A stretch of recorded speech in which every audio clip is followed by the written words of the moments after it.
gonna die. We might. Wait. Burns the suit. We might all die.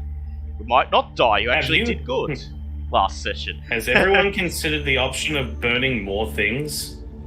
Yes, I have. Hooray! That was the old bulb. That was the old bulb. Well, the old bulb needs to get with the program, because goddamn, son. That's new bulb needs to get with the program. So we are back with Either other. more of the Lost City of Mezro module. Last session, which was 2 weeks ago, we took a 1 week break.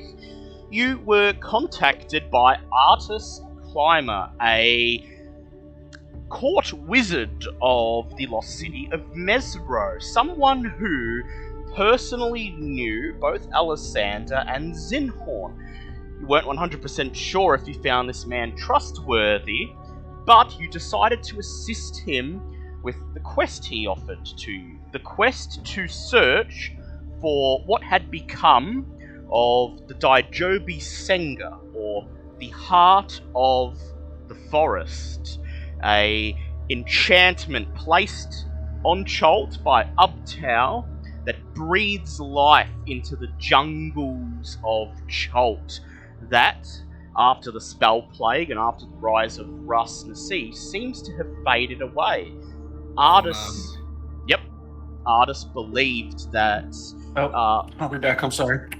Artis believed that finding what had become of this enchantment and possibly restoring it would not only help cleanse the corruption that had seeped throughout Chult in the wake of the Spell Plague and Ras Nasi's conquest, but would also prime Chult for the return of the people of Mezro. And so he gave you the location of Tamolka Village, a village of the Obonashi clan of Chult, who, according to Artis, were the ancestral guardians of the Daijobi Senga. The Obonashi tribe, not Obonashi clan. When you arrived at Tamolka Village, you found the village under attack by members of another clan, a warlike tribe known as the Camberhal clan, who Sir Lucian and Bobbit identified as another type of guardians of Chult who were dedicated to defending Chult from outside invaders, but for some reason had turned their aggressions to the Obonashi tribe. You descended beneath Tamolka village, negotiated a series of tunnels underneath, and eventually located the sage Wainwrath, who you had been sent to see, being held hostage by a paladin of the Order of Sabatons, known as Gavori. You defeated him quite easily, I might add, preventing him from being able to move, not letting him use any of his paladin or warlock abilities, and after you slew him, discovered that Gavori was nothing more than sheer will and dark magic, animating a suit of armor, Shadowfell magic.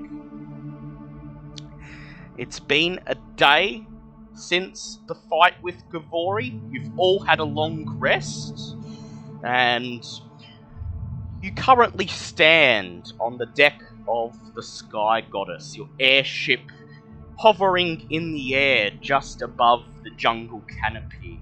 Below, underneath the tree line, Tamolka village is rebuilding. The people of the Obonashi tribe have come up from their underground sanctuary and within only 24 hours have managed to rebuild their village, leaving minimal signs that any conflict took place there. Wainwrath, the sage, has been brought aboard the airship. As you recall, after you rescued him, he was quite wounded and immediately lost consciousness. You transported him back to the airship, and with the help of Captain Bravewing and the Halrowan Wizards were able to quickly nurse him back to health, and so now he stands beside you on the deck of the ship, looking down across the thick green blanket below that is the jungle canopy. He purses his lips as he begins to answer the questions that Captain Bravewing and your party have posed to him about the quest that Artus has sent you upon.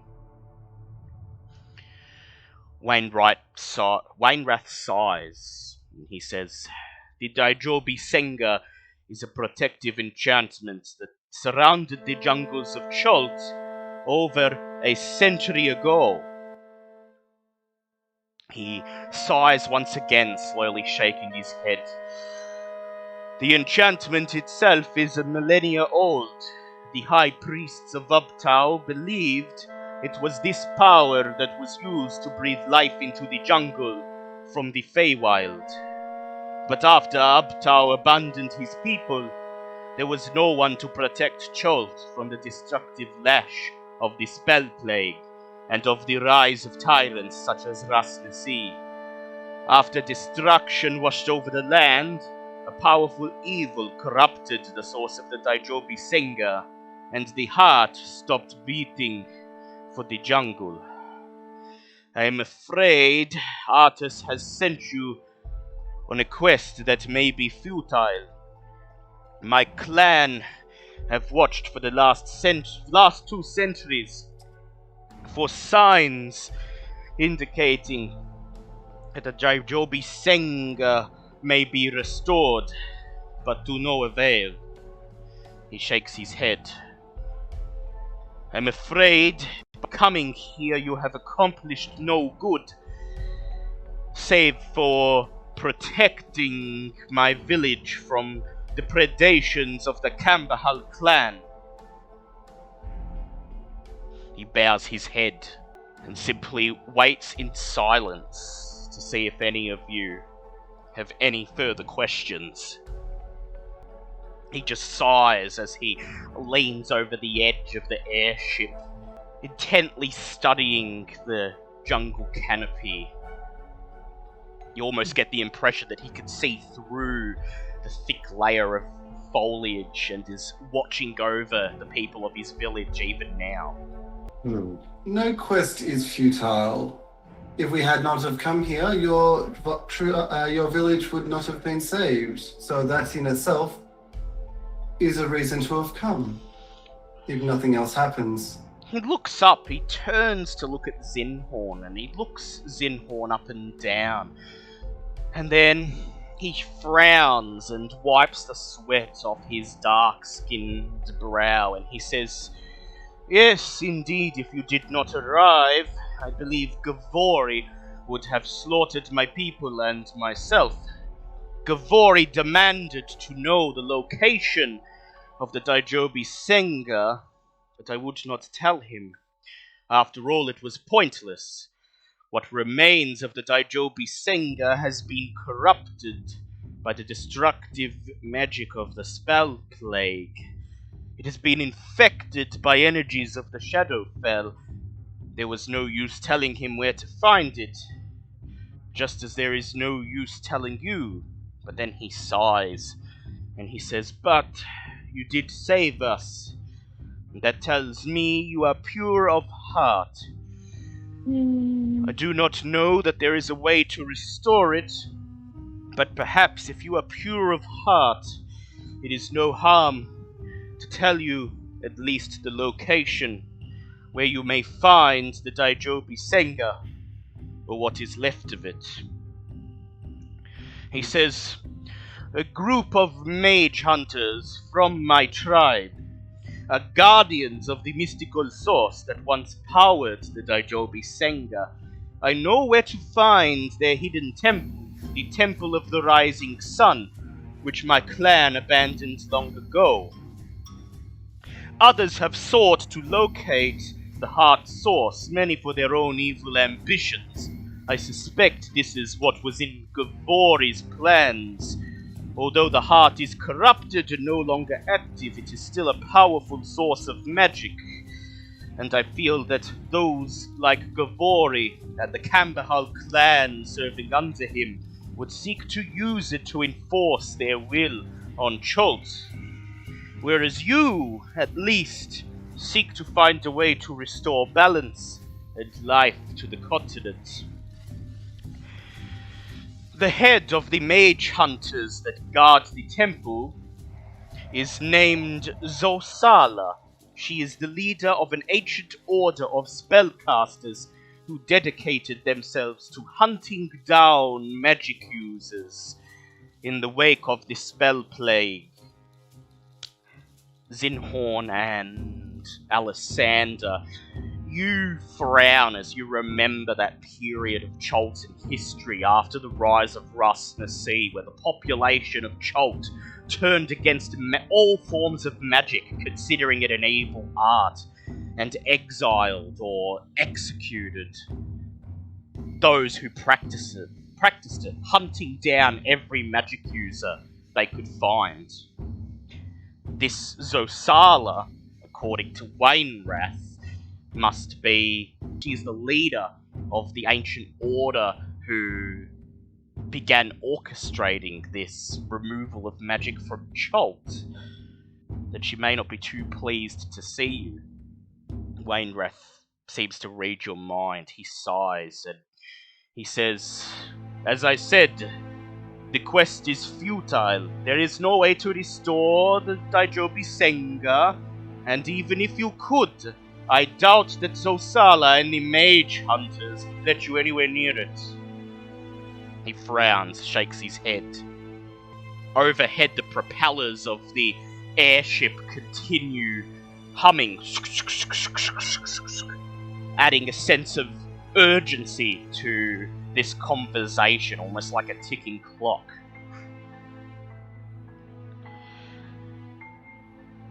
Does anyone have anything they would like to say to persuade Wainwrath otherwise? More of a question of the other thing, but Yep, you can go anyone ahead. else wants to jump? Sorry about that. No. Bosa looks and goes, when we killed the really lame suit of armor guy, you seem to know what that magic was about. What was that? Says Wainwrath, and I would like you to please make a persuade check, Bobbit. I like those. 22. 22. He sighs and he says, "Well, you did save my people from Gavori's predations, so I suppose in that at least you are trustworthy. Gavori, or at least what remained of him, was animated by dark magic of the Shadowfell. The same dark magic that I believe washed over Chult during the spell plague and corrupted the Daijobi Senga. In that sense, Gavori, at the heart of the wild, are perhaps connected, linked to this Shadowfell magic. There was also the name that Gavori muttered before his consciousness faded away, Shavolak." He frowns.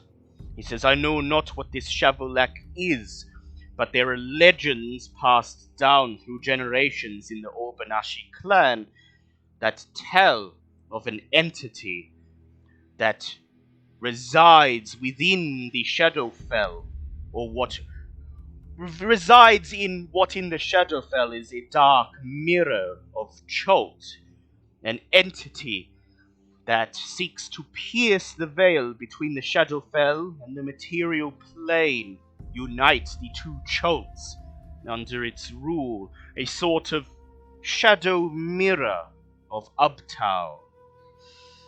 I do not know its name. It has been lost in the mists of time.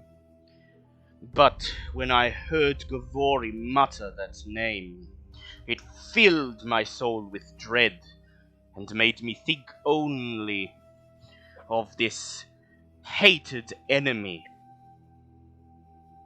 Hmm.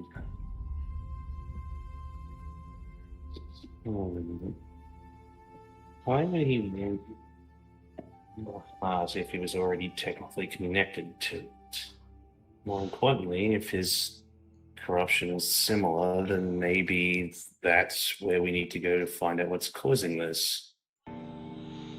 He just nods his head and then he says, If they were indeed linked by the Shadowfell magic, if Gavori indeed is connected to this entity in the Shadowfell, then I can only imagine that perhaps the mission of the Cambahal clan and their Sabaton masters is that they wish to claim the Daijobi Senga in the name of their master. Perhaps, even though the Daijobi Senga remains corrupted, the heart unbeating, this entity in the Shadowfell cannot fully reach it and requires agents in this plane to do so for him.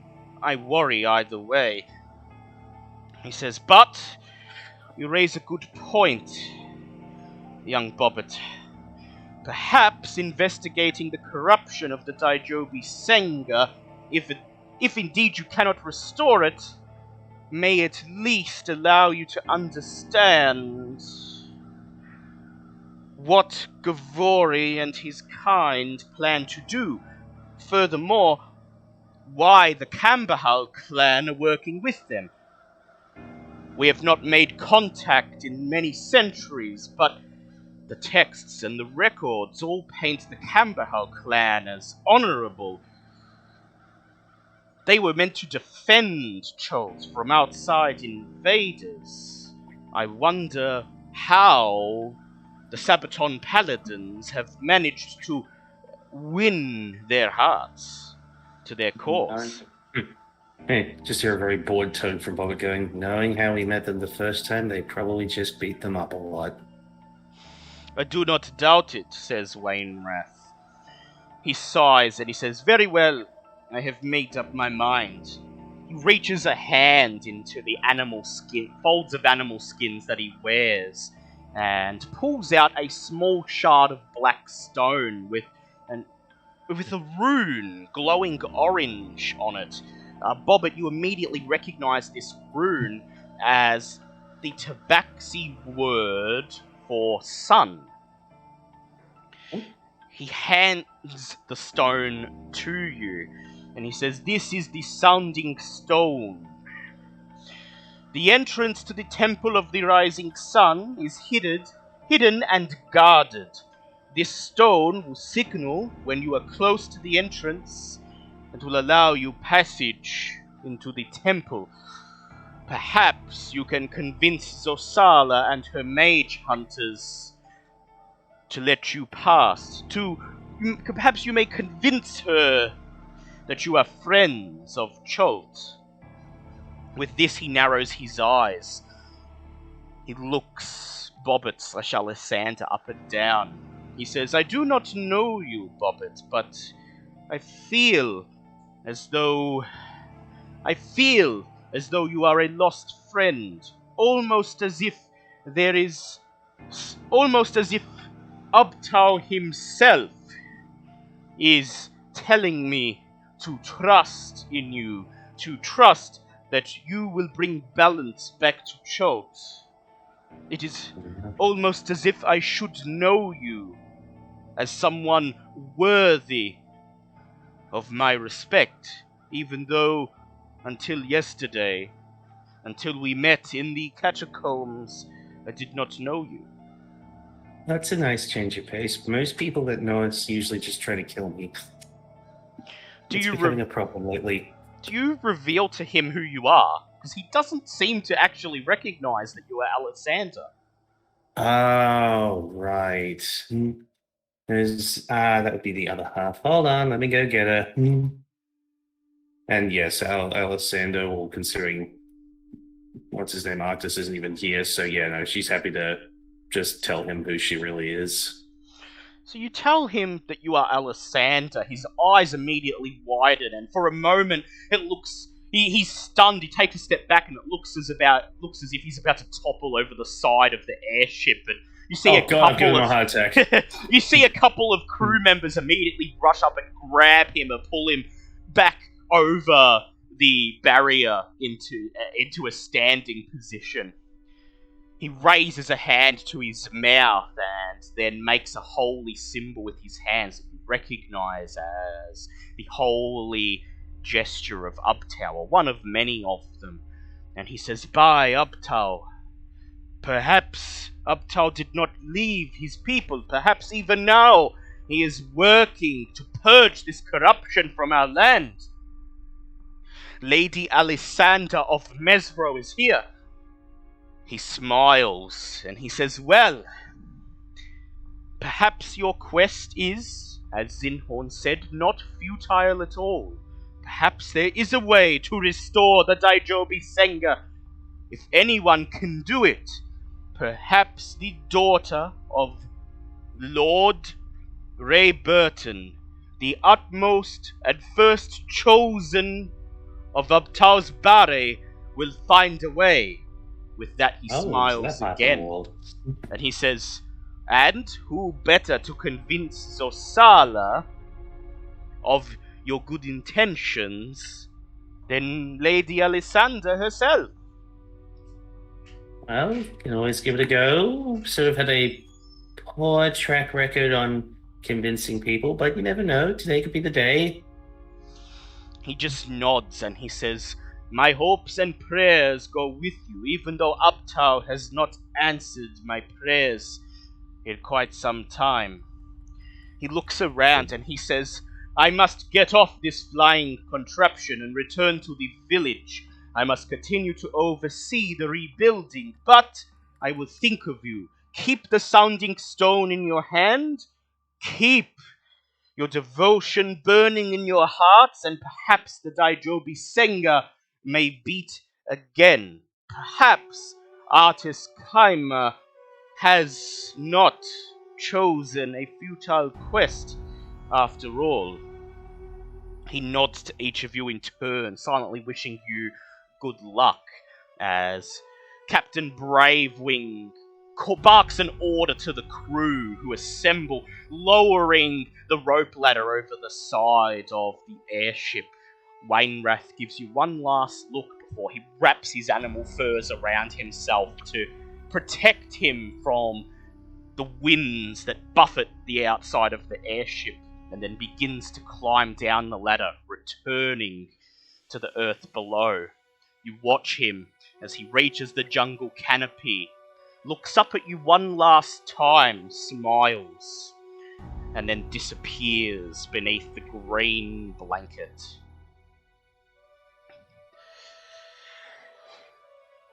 The rope ladder is pulled up, and Commander Bravewing turns to look at you. She unfurls the map of Chult that she holds and marks the location of the Temple of the Rising Sun that Wainwrath described. She points to its location, and then she purses her lips and says, 3-4 days travel. We'll be passing above Port Nyanzaru and then furthermore to the west." She says, "It's up to you. Either you can return to Port Nyanzaru and inform Artus that you found nothing in Tamolka village, and that this quest is a wash, or you may travel to the Temple of the Rising Sun. We will waste no time. We will stop for an hour above Port Nyanzaru to refresh our magical fuel, and we will continue on to the destination. A 4-day journey. It is up to you."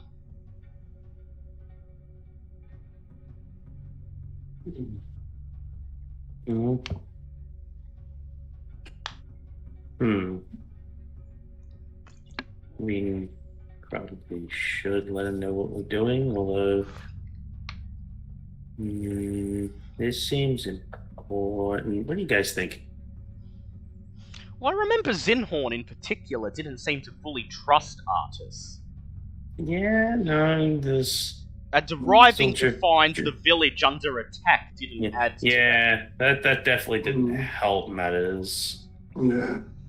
I mean, it would have been nice if he'd given us a way to communicate with him, but, obviously he wasn't expecting us to take more than a day. Yeah. Though, if he's telling the truth about being a court wizard of Mezro, you suspect that he probably has ways to, if not contact you, at least be aware of where you are. That's not creepy at all. High level wizards, especially those as practiced as he claims to be, usually have a wide range of divination spells and other similar abilities at their disposal. No, you're not wrong. Well, it's all for going to a temple and hopefully peacefully negotiating. Meeting with people negotiating? that will... Well, at this point, it's a coin flip. Either they're instantly on our side and go hooray, or they just straight up try to kill us, in which case, business as usual. So what was the importance of the temple again? Sorry, so the internet temple... called right as we started. Of course. Sorry. The Temple of the Rising Sun is where the heart of the wild, the Daijobi Senga, is said to be. And even though it no longer beats, even though the Shadowfell magic that swept through the land during the Spell Plague corrupted it, if there is any piece of, any shred of this enchantment, of this power remaining, the temple is where it would be. However, the temple is guarded by the mage hunters of the Obonashi clan, and this is the same order of mage hunters who, in the wake of Rasna C's conquest, began to purge all magic from Chult. The reason why Zinhorn lived most of his life in exile is because of this order. Okay, maybe we're not negotiating. Oh, well, it seems like these guys don't want to keep the balance. Well, they're all dead. Yeah. So Bob's all for dealing with them. Meanwhile, Bob's just sitting there going, Bob had acquired a sunstone. Yay!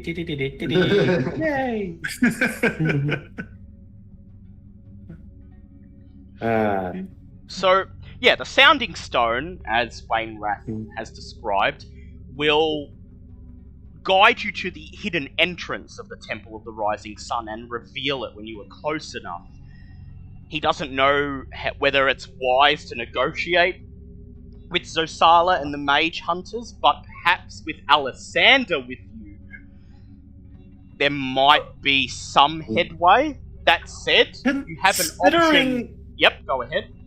Considering the fact that every single member of our party, except for Sir Lucian, is a magic user, I don't think that's actually going to go down well. Yeah. Yeah, I'm not expecting... If they are mage hunters. So you may stop... Portney Answer is on the way, but Captain Bravewing wants to just do a quick stopover to refuel for an hour, and then onwards to the temple, unless you command her to stop there because you would like to inform Artus on what's happening. Perhaps he may want to accompany you to the temple, but then again, if they are mage hunters, having a court wizard of Mezro with you would probably not go over well. There is also the matter of the Sabatons. Although Gavori did not get the location of the temple from Wainwrath, you can assume there are probably other members of the Order working with the Camberhell clan who are even now searching for it, so... Those guys are like cockroaches. You step on one, two more show up somewhere else. Yeah, exactly. So perhaps you don't have time to waste, so it's entirely up to you. Okay, I'm sure if he really wants to know where we are, he can contact us. He'll find us, but it's going to go and work on a book for a bit. I would say If there is enough time in that hour in the quick stopover, I might like to really quickly try and meet up with the were-tiger lady if she's in town. Yeah, I'm sure you'll have time to But at least otherwise, I'm happy to head straight to the Yep. temple. So you inform Captain Bravewing of your decision. She nods and says, I thought that's what you would choose. And then she immediately barks an order.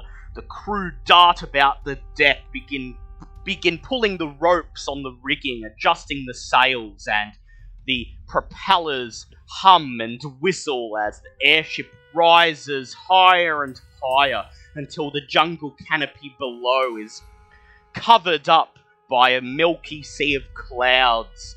And then there's a jolt as you are all thrust forward, nearly face planting on the deck as the airship takes off, whooshing into high-speed flight. Who'd like to make the first encounter check for the first day?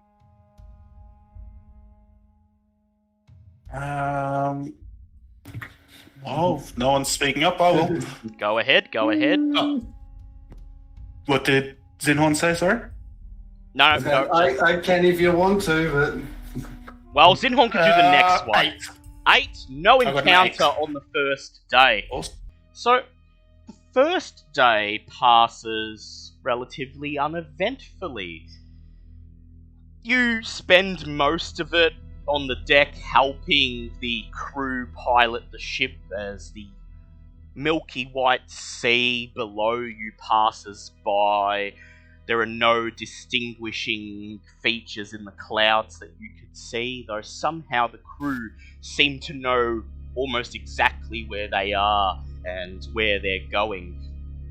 At the end of the day, you enjoy a meal in the mess hall and then retire to your hammocks. You were roused early the next day as the airship continues its flight. You emerge, bathed in the morning sun, and scurry to assist the crew with their tasks once again. At the end of the second day, I'd like somebody to do an encounter check, please.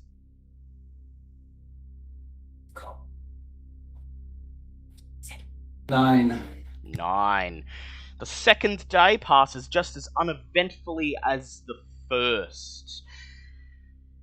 The crew seem to go among their tasks with relish, seeming to appreciate every mile the airship makes in its journey, but still you see nothing different about the sea of clouds that seems to extend on nearly forever.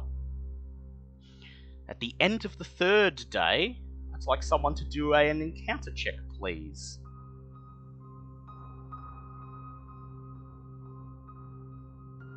I guess that will be Bobbit. Yeah, Bobbit, go ahead, make one. Is Bobbit Oh, there? his Discord's being annoying to him. Oh, for fuck's sake! I will roll in his stead. And that is a 16. So that's an encounter. that is an encounter. So I would like everybody to roll for initiative, please. I had to use dice that I haven't used in nearly a year and a half. Oh shit! I should have been using these dice a lot more. That's a soft 20. Soft 20. A 27. 27. Very well. Sir Lucian, if you're there. Oh, he's not there. I'll roll for him. Yeah. Okay, and we will wait for M2 to come back. Yeah, sorry guys, we're having so many technical issues today, but I'll bring up the encounter map. Yep. I've rolled for it. On the about as you emerge from the mess hall after lunch, about 1:30 afternoon, as the second half of the third day rolls around, you hear Captain Bravewing bark an order. Battle positions! all of the crew rush to man the onboard cannons. Those who are deemed essential rush below deck to hide. As a terrifying screech pierces the air, and you see a group of 20 terrafolk and a harpy matriarch zooming towards the airship, weapons drawn, ready to attack. Well, shit. So, Zinhorn and Bulb, what were your initiative?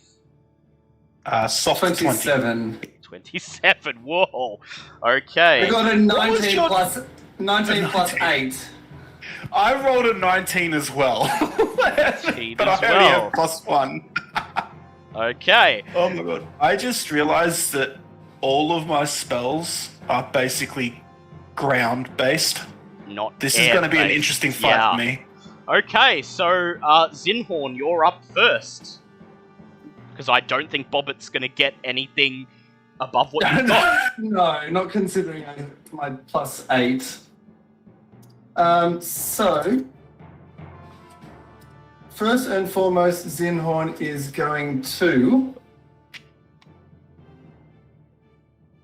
summon an air elemental. Air elemental, very well. Where would you like to put the air elemental?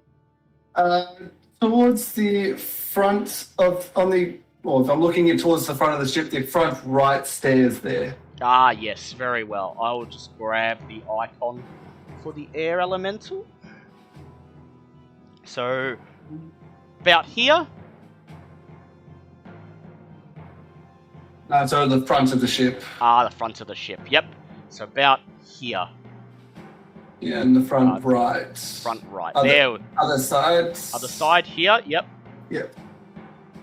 The winds swirl and roar as they coalesce into the form of an air elemental. And that is Zinhorn's turn done.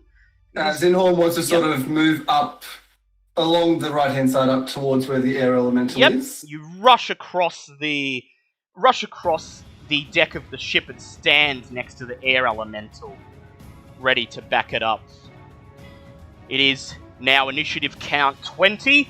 Fire! Barks one of the crew members as the airship cannons fire towards the enemies. And they roll a 29 to hit, dealing 10 points of bludgeoning damage to the Harpy Matriarch. Okay, so Bubba kind of blacked out for a second there. Yep. Why are we being attacked? Because It seems that we made it. Terrafolk. Yeah, we made it. Revenge. We got a random encounter. The Terrafolk have arrived. This is clearly just the week for all of Bubba's old friends to So come go back ahead, for it. roll for initiative, please. Okay, 13. 13, and it appears you can see the map now, Bobbit. Yes. Okay, so restarting Wow. solved all our issues. I don't know what's going on.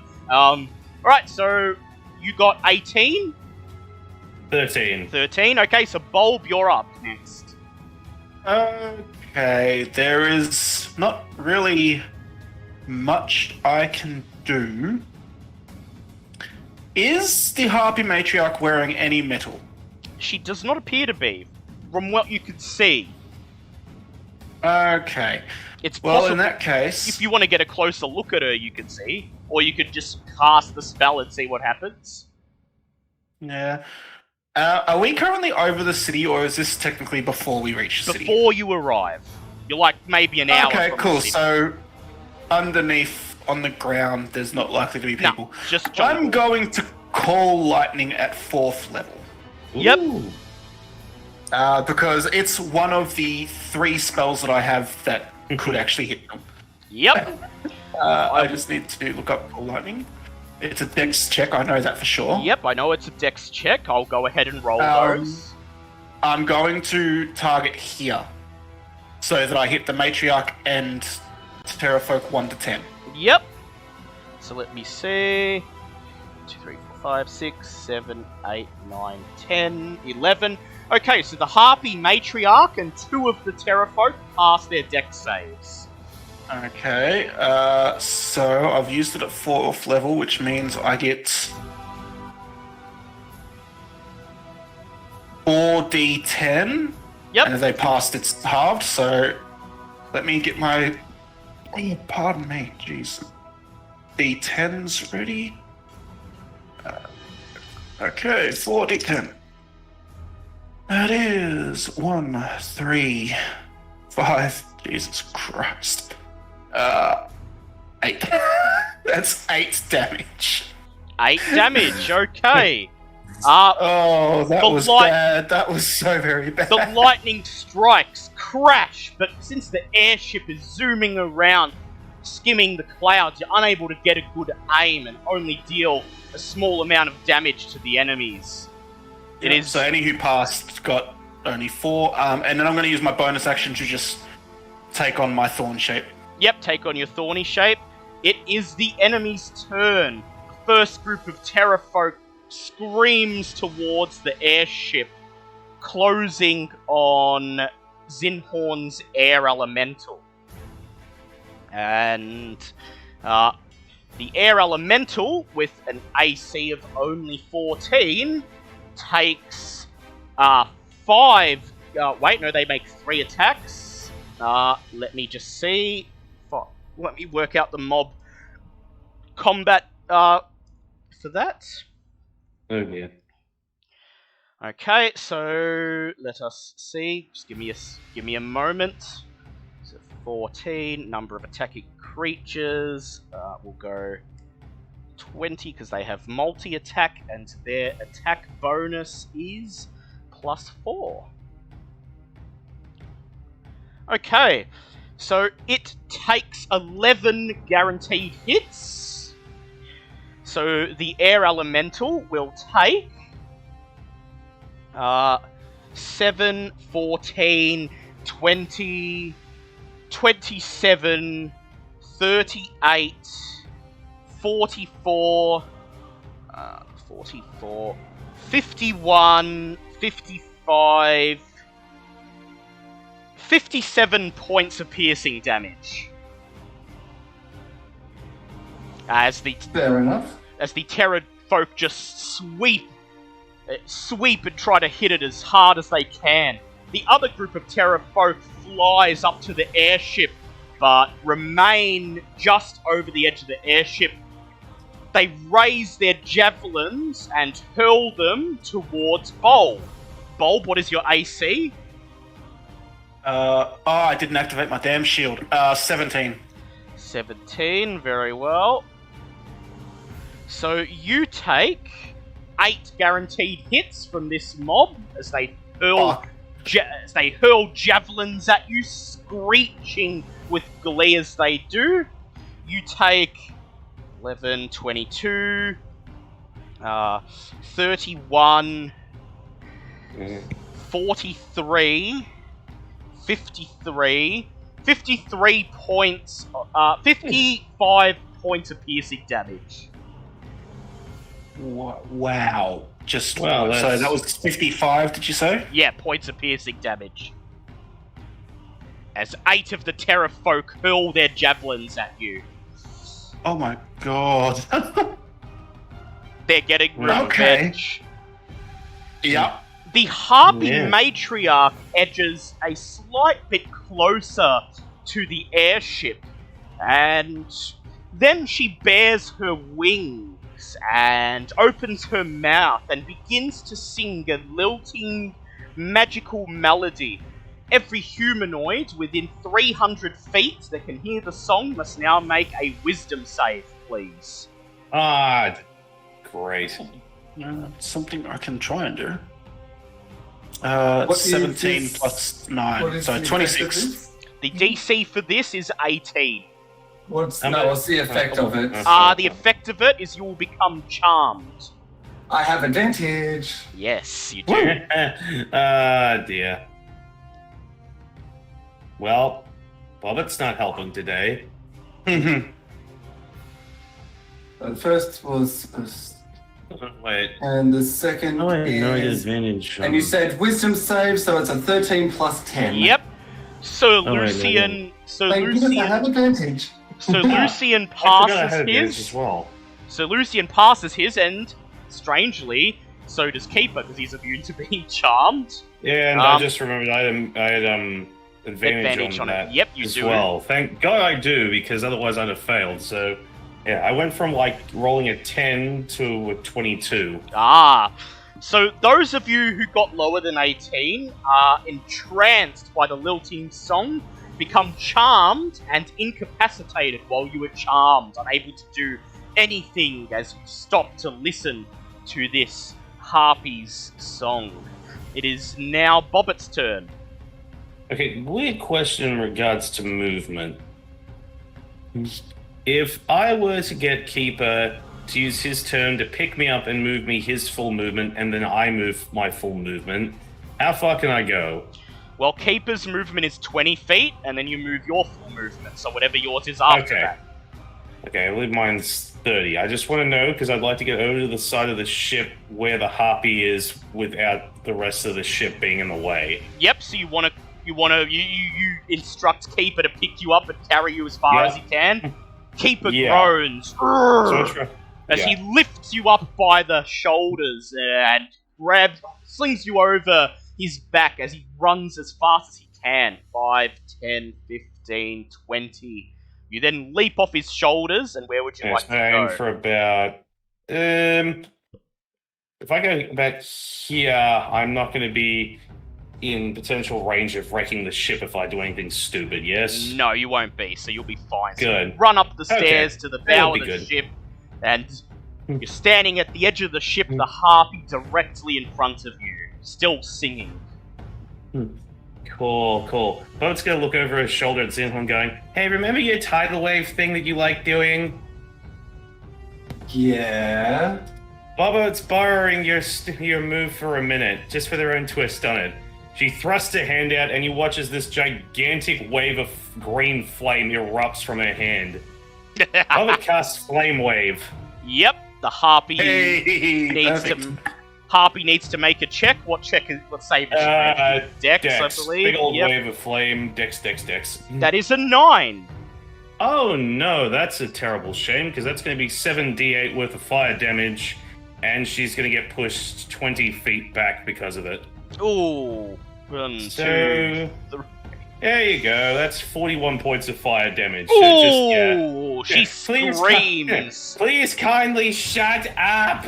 She screams as the green flames swirl around her body.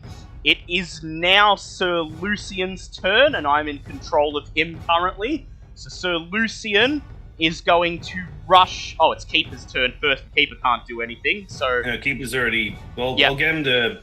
I guess, well, technically his turn would have been just to carry me. So but he also can't have any attacks. So Sir Lucian... Could I use his action to just wait hit one of the terror folk if they come past? Yep, he could save a reaction. Yay. So Lucian's going to move 5, 10, 15, 20, 25, 30, and then he's going to use his +1 returning hand axe and attack the terror folk in front of the air elemental 3 times. Good thinking. So that is a hit on all 3 of them. So that would be 1d8 plus 8. He deals 9 damage to one, 16 damage to another, and 9 damage to another. But does not kill any of them. It is now Zinhorn's turn. Rumi, can I have the map back, please? That's... Okay, sorry, I thought it was staying there. Sorry. So, Zinhorn is... So, are the Terrafolk, are they off the ship, are they? No, they're the ones well, they're flying above the ship. You can they're attack flying them. above the ship? Yeah, if you want to melee attack them, you can. You'll have disadvantage, but you can try to hit them. Zinhorn wants to try something. Yep. He's spent a lot of time with his elementals. Oh. So, Zinhorn is going to go Fire Elemental. Yep. Oh my god. And wants to have the Air Elemental and the fire elemental combine Oh To god, make you're like making a- a wildfire. Oh yes. to make like a fire whirlwind kind of thing. Yeah. Oh, Surrounding vortex. the Hell Terrafolk. yeah. Yep. Okay, so as you move into the air elemental space, I'd like you to make a con check, please. See if you can withstand the air elemental's wind. Con check or con save? Just a con check, please. Okay, that's a +4 on my fortune, so that's an 18. An 18. Okay, so you force yourself into the air elemental space. You're buffeted by the wind. You take 20 points of bludgeoning damage from its wind, but manage to hold your form. And now, any attack you make will be combined with bludgeoning damage from the air elemental. Alright, so yeah, I want to sort of like encircle as many of the Terrafolk as I can. Yep. So And- you'll be using your normal fire elemental attacks, but they will have elements of winds to them. Cool. So, fine. So, no, I don't need my air elemental, I need my fire elemental. So, my normal multi-attack. Yep, your normal multi-attack, and you can add one extra dice of bludgeoning damage to each hit to represent the wind. Okay. Imagine Bobbitt's just like done her thing, goes to look around and goes, "Yeah, what do you think of that Zinho?" Well, Yeah, okay, you he's win. turned You win. into a flaming tornado. It's just a fire tornado. It's like so cool. So that is a 17 to hit. That's a hit. The first time. And so the air elementals use a D8, whereas the fire elementals use a D6. So add a D8 of bludgeoning So- damage. So it'd be 2 D6 and a D8. Yep. So that is 9 points of fire. 9 points of Or fire. 9 points of fire plus 3 points of bludgeoning. You pick up one of the Terrafolk and launch them off the ship like a flaming candle, and then once they reach the sky, they just explode like a firework. And that works so well, let's try round 2. Yep. That is a 12 plus 6 is 18. 18. Yep, that's a hit. And then so it is 6 points of fire, 6 And- points of fire. 5 points of bludgeoning. Ah! You launch another screaming firework off the ship. Cool. And yeah, Zinho's just in there in Yep. fire vortex mode. It is now your in air this phase. elemental's turn, and your air elemental is going to use its whirlwind attack. All of the remaining Terrafolk are going to make their strength saves. So, only 3 of them passed. So they are going to each take 11 points of bludgeoning damage. Another air elemental is immediately ejected off the ship, exploding like the other fireworks, and the remaining 4 are knocked prone. Oh wow. It is now Bulb's turn. Okay. Following that. Yeah, I'm not going to be anywhere near as fancy. I'm just going to summon You could probably 16 flying snakes. Yep, 16 flying snakes. Oh, Where would you like I'm to put them? casting. Yep, I'm casting summon animals at a 5th level. I just want all 16 to swarm the Terrafolk. Yep, very well, in one big group. Yeah, may as well be one big group. Get them, my pretties. Oh, actually, no, sorry. I want 2 groups of 8. Ah, yes. So Because that I they don't, can I don't want them taken out in one. Yeah. I'm just going to Okay. reset everything, see if I can get outbound properly Yep. on my side. Ah, dear. Snake. So, yeah. 216. There we go. Okay, so that's your... Yep. Yeah, I'm going. So I've dropped my thunder, my core lightning. Yep. There's a stat page, real quick, if you want to look at it, like No, for I... your thing. But No, I'm fine. okay, yep. Fair enough. Yeah, they're just going to attack these terrafolk. Yep, okay. And then as a bonus action, I am activating my shield by yelling vomit. Vomit. Ah! Your shield lifts off the ground and begins encircling you. At the end of your turn, your snakes attack the terrafolk. And let me see. 1, 2, 3, 4, 5, 6 of them get attacks in. Yeah, because they all have +6 to hit. They do, yeah. So that is going to be 8 points of damage to... So that's going to be 6 points of damage to one of the terrafolk. And then 3d4. 3d4. 8 points of poison damage. You see them swarm one of the terrafolk, which screams as it drops out of the sky. Hooray! Is it putting in work? It is... Yep. It is So, now... Get them, my pretties. It is now the enemy's turn, and these 7 remaining terrafolk swarm towards Firehorn. Firenado. Yep, Firenado. And he takes 5 guaranteed hits in his fire elemental form, so I'm going to just calculate that, ready to tell him when he comes back. So that is 6, 13, 21, 28, 38. So he takes 38 points of piercing damage. 38 for Zinhorn. And then the other group of terrafolk looks around, and half of them decide to attack the flying snakes, and the other half decide to throw their javelins at Bobbit. So we'll do That's probably fair. What is your AC, Bobbit? 19 with armor on. 19, I with mage okay. armor. So half of them. So you get 3 guaranteed hits from that. Yeah. So that will be 17 plus...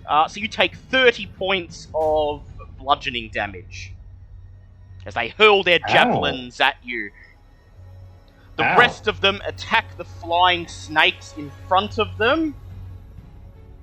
And Basically, if they hit, they're dead. yep, and Bulb, you see all but one of the flying snakes in that first group drop out of the sky. No. It is... They have cleave, do they?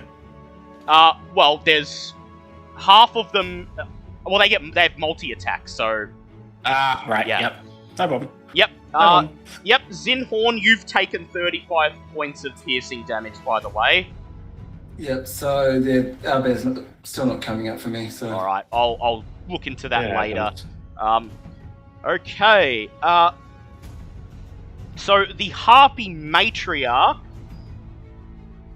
decides to continue singing her song, but she changes it to a luring song. Beep. So I would like everybody to make wisdom saves again, DC 18. Hey, I rolled an 18 plus my I 9. got 20. 20, Nice. yep. I rolled a 19 plus 10. 19 plus 10.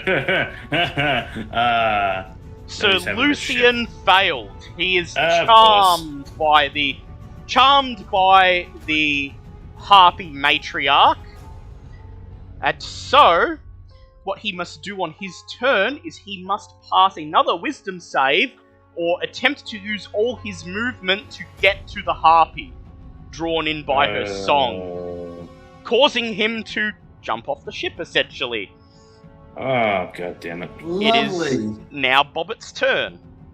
No, do we notice that he's failed Yeah, this? you notice that he immediately turns towards the harpy and starts shifting on his feet, drawing ever so closer to the edge of the ship. Oh. The Alicenda half of Bobbit just rolls her eyes and goes, Keeper, please keep the idiot from walking off this ship if you can. And as for the harpy herself, Bobbit's going to turn to her and cast silence on her in the area around her. Yep.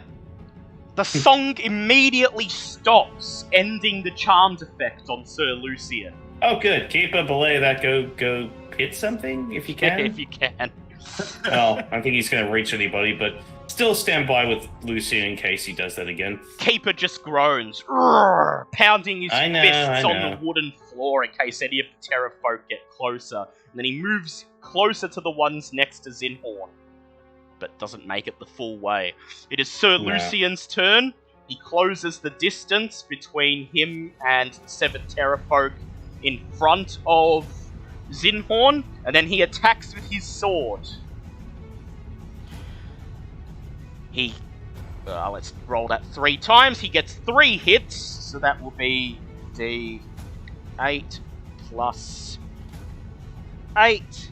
So that is 16 damage plus another 16 damage. So he deals 36 points of damage. He slices the heads off 2 of the Terror folk, leaving only 5.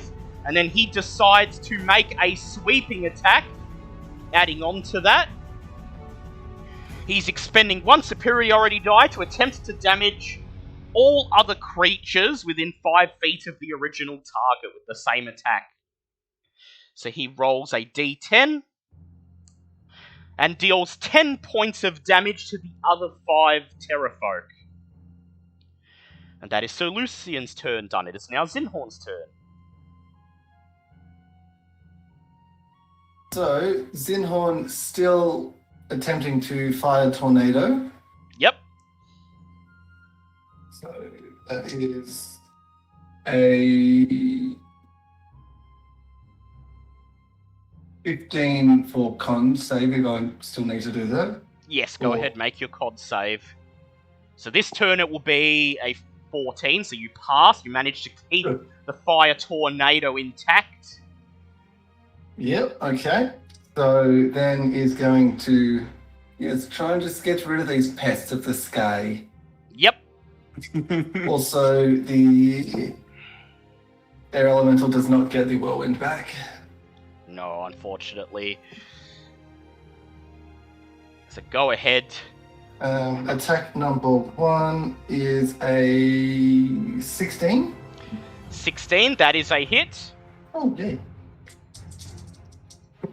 With 6 points of fire damage and 4 points of bludgeoning. 4 points of bludgeoning. Yeah! You yeet another screaming firework off the ship.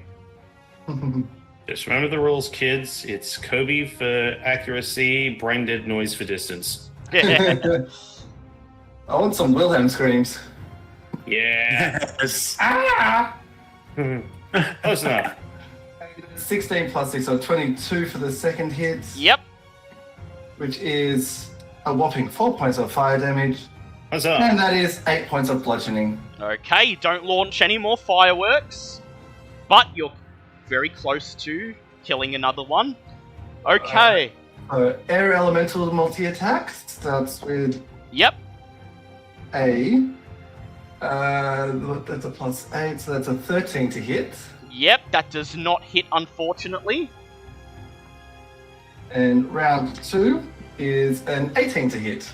That's a hit, and it may add a dice of fire damage to its attack. So this time it is 2d8.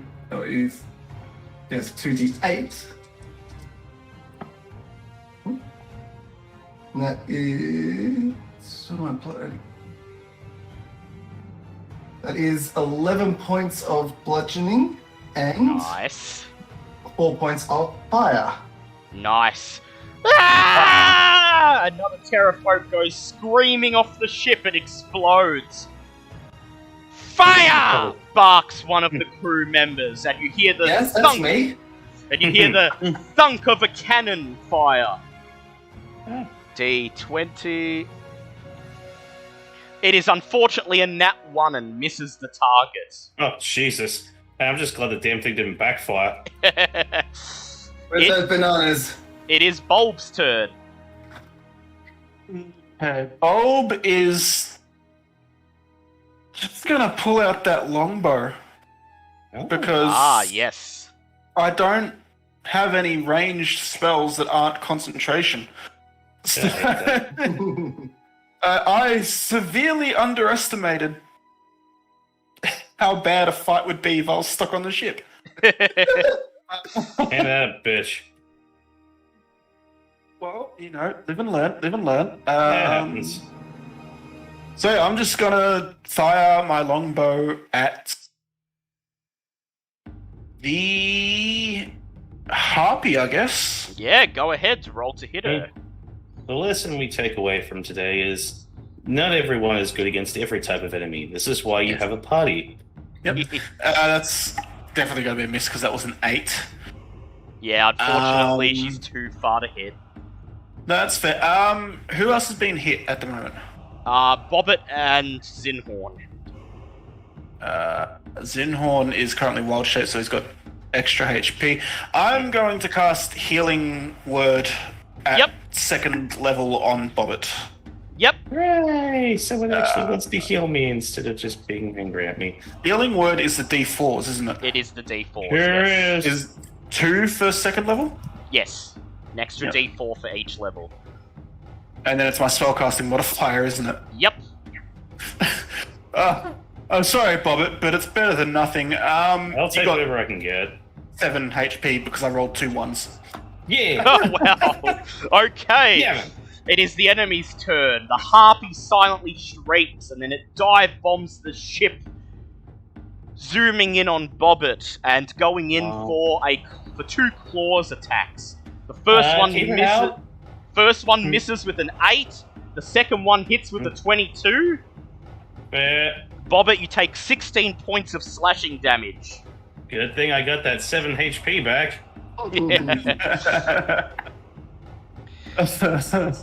Keeper uses his reaction to move into attack range of the harpy matriarch. At least you getting attacked did something good. Oh, imagine Bobbit just looks at the wound and goes, "You shouldn't have done that." Shouldn't have did that. And he roars, "Rrrr!" making 2 slam attacks, hitting you with push the Bobbit button. missing with the first one and nat 20ing with the second one, and he deals 50 points of bludgeoning damage, caving in the harpy's face, and she just limply slides off the edge of the ship. Oh, y'all shouldn't have did that. The remaining terrafolk. Yep. Sorry, my snakes. I know, I was just about to roll for them. Oh, okay, sorry. The Yep. 9 remaining snakes go in for attacks. And that is 1, 2, 3, 4, 5, 6 attacks again. So 6 points of damage to 1 terrafolk. And then 3d4, 7 points of poison damage. None of them go down, but they are weakened. It is the terrafolk's turn, and they are going to hurl their javelins at Keeper. Oh, Yeah, that kind of makes sense. Wait, what kind of weapons are they using for that? Non-magical javelins, so he does resist this. Oh, I just realized there was something I could have done. Oh, well. I hate that. Yeah. Always in hindsight. Yeah. Oh, well. Yeah. It'll still work next turn. AC. So he takes 15 guaranteed hits. Actually, no. On his stat sheet that I have, it actually has damage his immunity, immunity, slashing, piercing, bludgeoning. Yeah, they're not adamantium, he doesn't take any damage. So he just stands there and just takes just them. tanks them. They don't know that he's immune, so they're just hurling their javelins and screeching as they bounce off Keeper's chest, and he just roars. It is now Bobbit's turn. Bob's just having a great time right now. Okay, well. Where are we? don't want to kill all the snakes, because that would make Bulb sad. I mean, if you manage to kill all the Terrafolk at the same time, I won't be sad. The snakes were literally just to tie them up, but I forgot that they had range. Alright. 1, 2, 3, 4, 5. Yeah, I was considering Flame Wave again, but from where I can run to, I'm pretty sure I'm going to hit this ship. And I know I'm going to get in trouble for that. Oh, well, when in doubt, Eldritch Blast.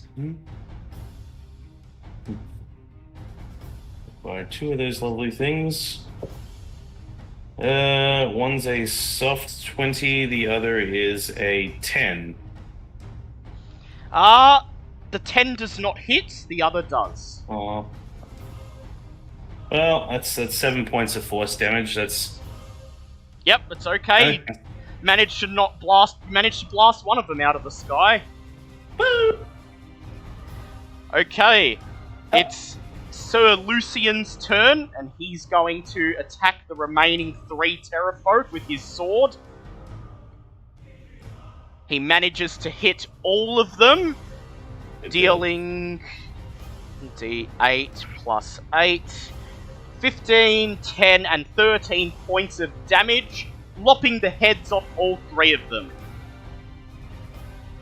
He's slow to get moving, but when he does, he's always a good. Fire! Barks someone. The cannon fires at the remaining Terrafolk.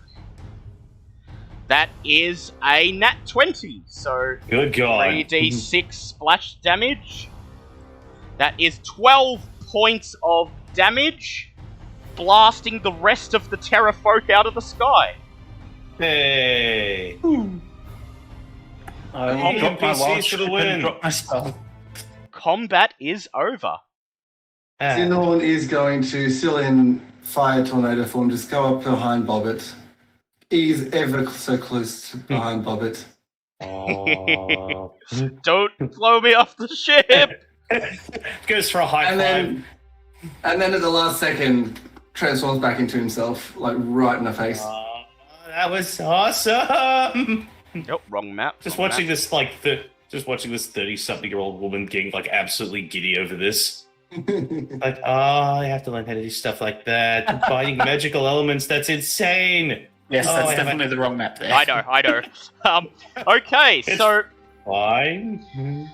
good riddance to that, says Captain Bravewing, brushing her hands together. And then within the hour, you feel the ship dipping below the clouds, and you begin to see the minarets and spires of Port Nianzaru fading in out of the fog. Time for refueling, barks Captain Bravewind. You've got about an hour if there's any business you want to attend to.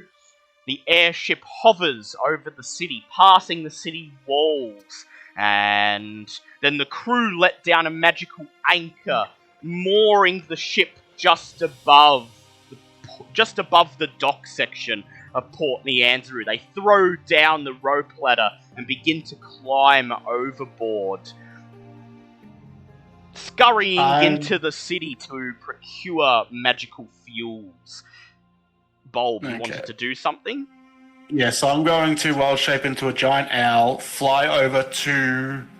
If I'd had my notes, I would know who. The Wakanga? Prince of...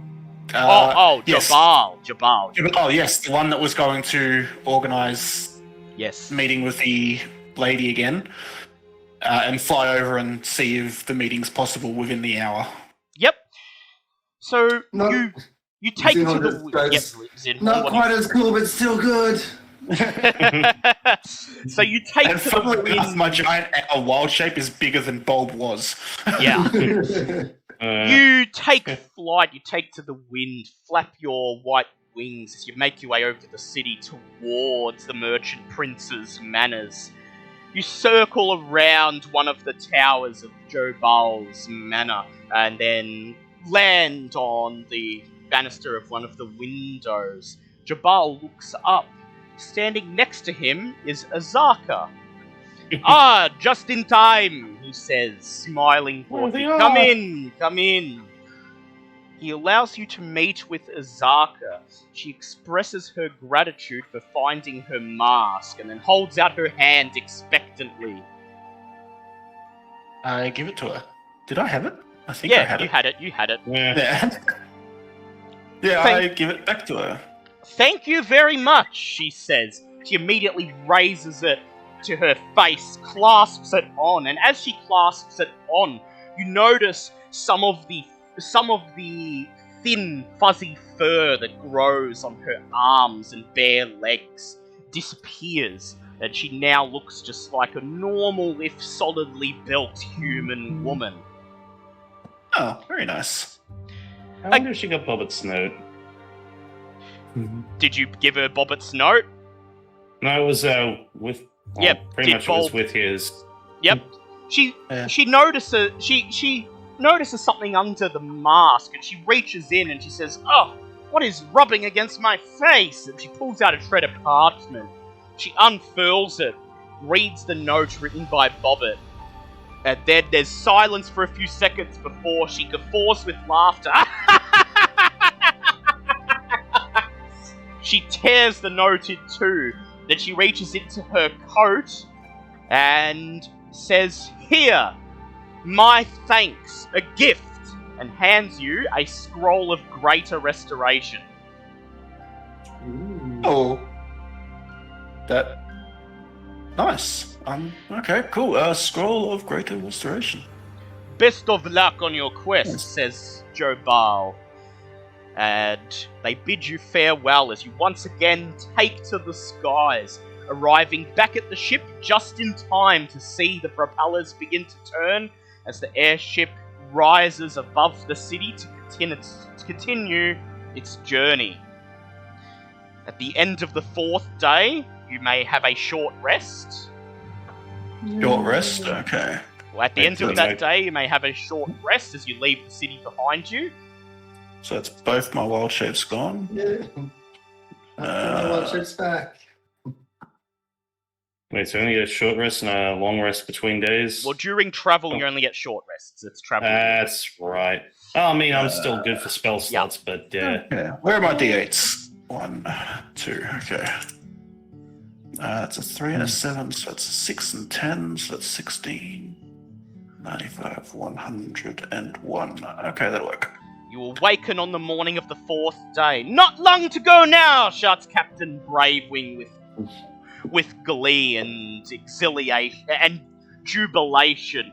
Although you look around and you just see the endless white sea of clouds, and you have no idea how she knows how close to your destination you are. Until she points, and just there on the horizon, peeking through the sea of clouds, you could see the very tops of a mountain range. The mountain range that marks the western coastline of Chult. Who'd like to make the final encounter check for this journey? because I haven't done one yet, so... Yep, go I ahead. also like to point out that Bullet hasn't actually been asleep this entire trip. No, you haven't, because you Just don't does sleep it. anymore. Need to, but, you know, that's an in-character thing. We'll work on that later.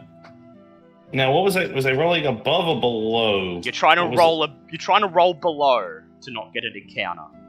And then what number was I trying to go below? 15. Whew, that's a 13. 13, no encounter.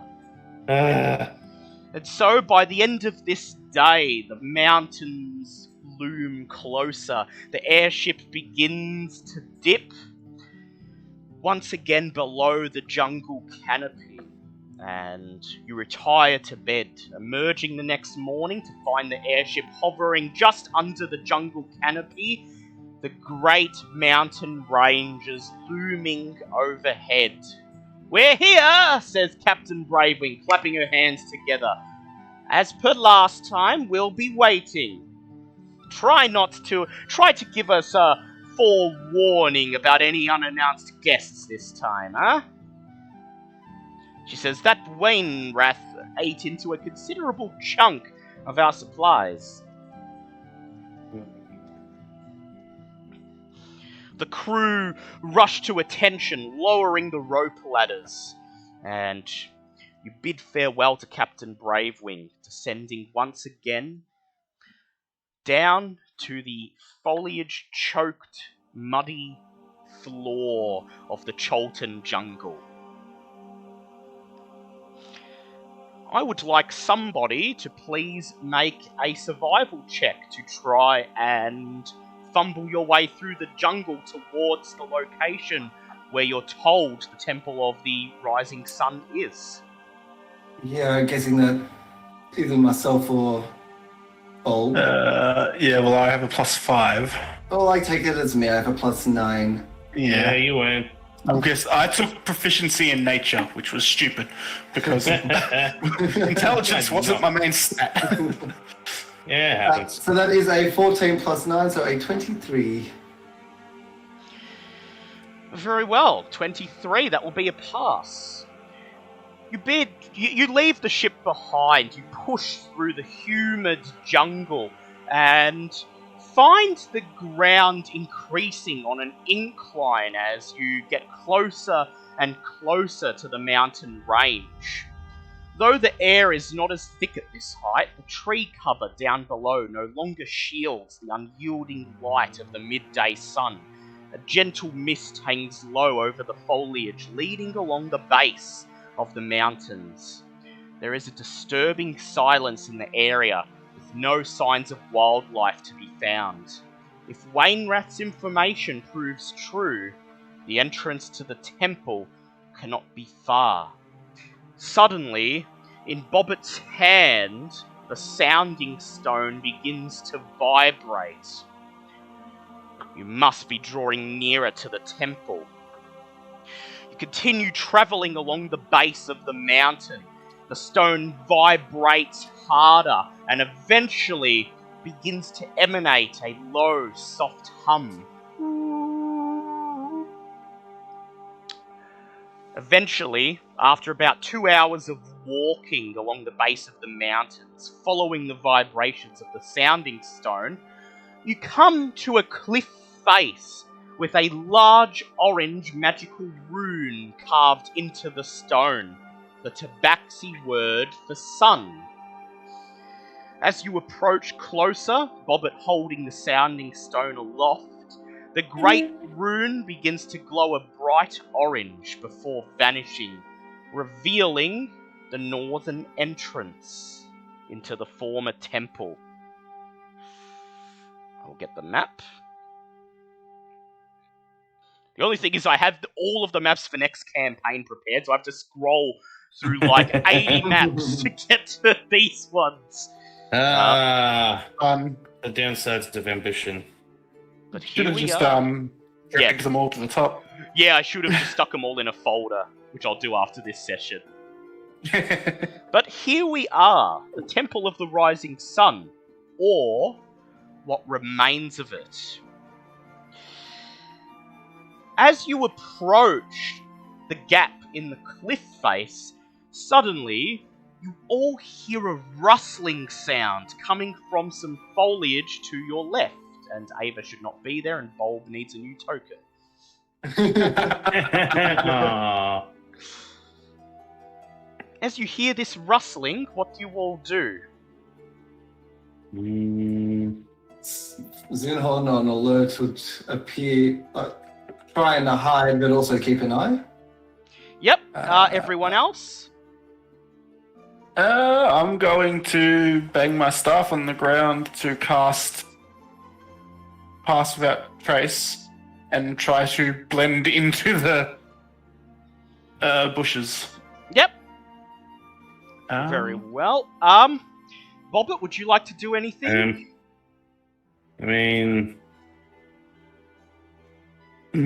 So are we all hiding? Is that what we're doing? Everyone's hiding? Well, there's rustling. Yeah. Try and keep her into a bush or something. Yep. So Lucian uses his racial pass without trace ability and joins Bulb in the nearby foliage. What do To you be do, fair, Bobbit? Keeper's an undead, and we've encountered undead walking through this forest before. Yeah. I know, but he does kind of stand out a little bit, though. He's not an undead though. He's a construct. Yeah. Well, true. He's made of flesh, isn't he? He is made of flesh, so Yeah, I but guess it's also, technically that's- properly covered up. Yeah. Because, obviously being important in Anzaru is, we don't exactly want a flesh golem openly walking the streets. That might raise questions. So before Keeper has a chance to make any noises, you rush and push him into the nearby foliage. Then what do you do yourself, Bobbit? I'm like going along with everybody else, because that seems to be the Yep. cool thing to do. Very well, I'd like everyone to make stealth checks, please. And I was Plus disadvantaged, 13. but everyone gets plus 10. And I get advantage because I'm still wearing Bulb's boots, because I never wanted them back. Hooray! Is Mask of the Wild Yep. still stealth with Mask of the Wild? Yep. Oh, no, you've automatically hit. Everyone else can just do a stealth check. So, on my dice, I rolled an 8 and a 19. But so the 8 actually equals a 19 with the plus 1 then the plus 10. Well, there you go. Which was pretty cool. Yeah, so everyone passes the group stealth check passes. You all blend into the nearby foliage as the tree to your left continues rustling. And then, stepping out of the bushes, and stepping out of the bushes and slowly walking towards the gap that has revealed itself in the cliff face, you see a slender, incredibly beautiful woman with pale green skin. Instead of hair, she seems to have silky grass flowing down off the top of her head down to her shoulders. Bulb, you immediately recognize this being as a dryad. And as she emerges from the foliage, she looks around from left to right, almost as if she's expecting someone to be there. If I can immediately recognize what it is, do I also know if they are intrinsically hostile? Or can be reasoned with? You know that dryads are typically peaceful creatures and will only be hostile if the tree they inhabit is threatened. Oh. Okay, well then knowing that,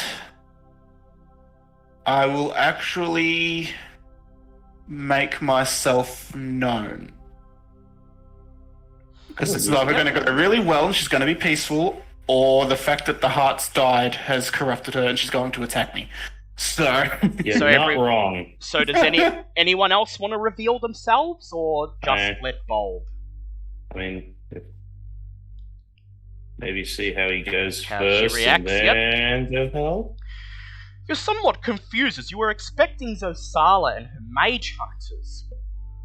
But nonetheless, if there are negotiations to be made, you'd rather do this the peaceful way. So, Bulb reveals himself, and as she sees the humongous Furbolg make his way out of the bushes, the Dryad's yellow eyes widen, and she smiles.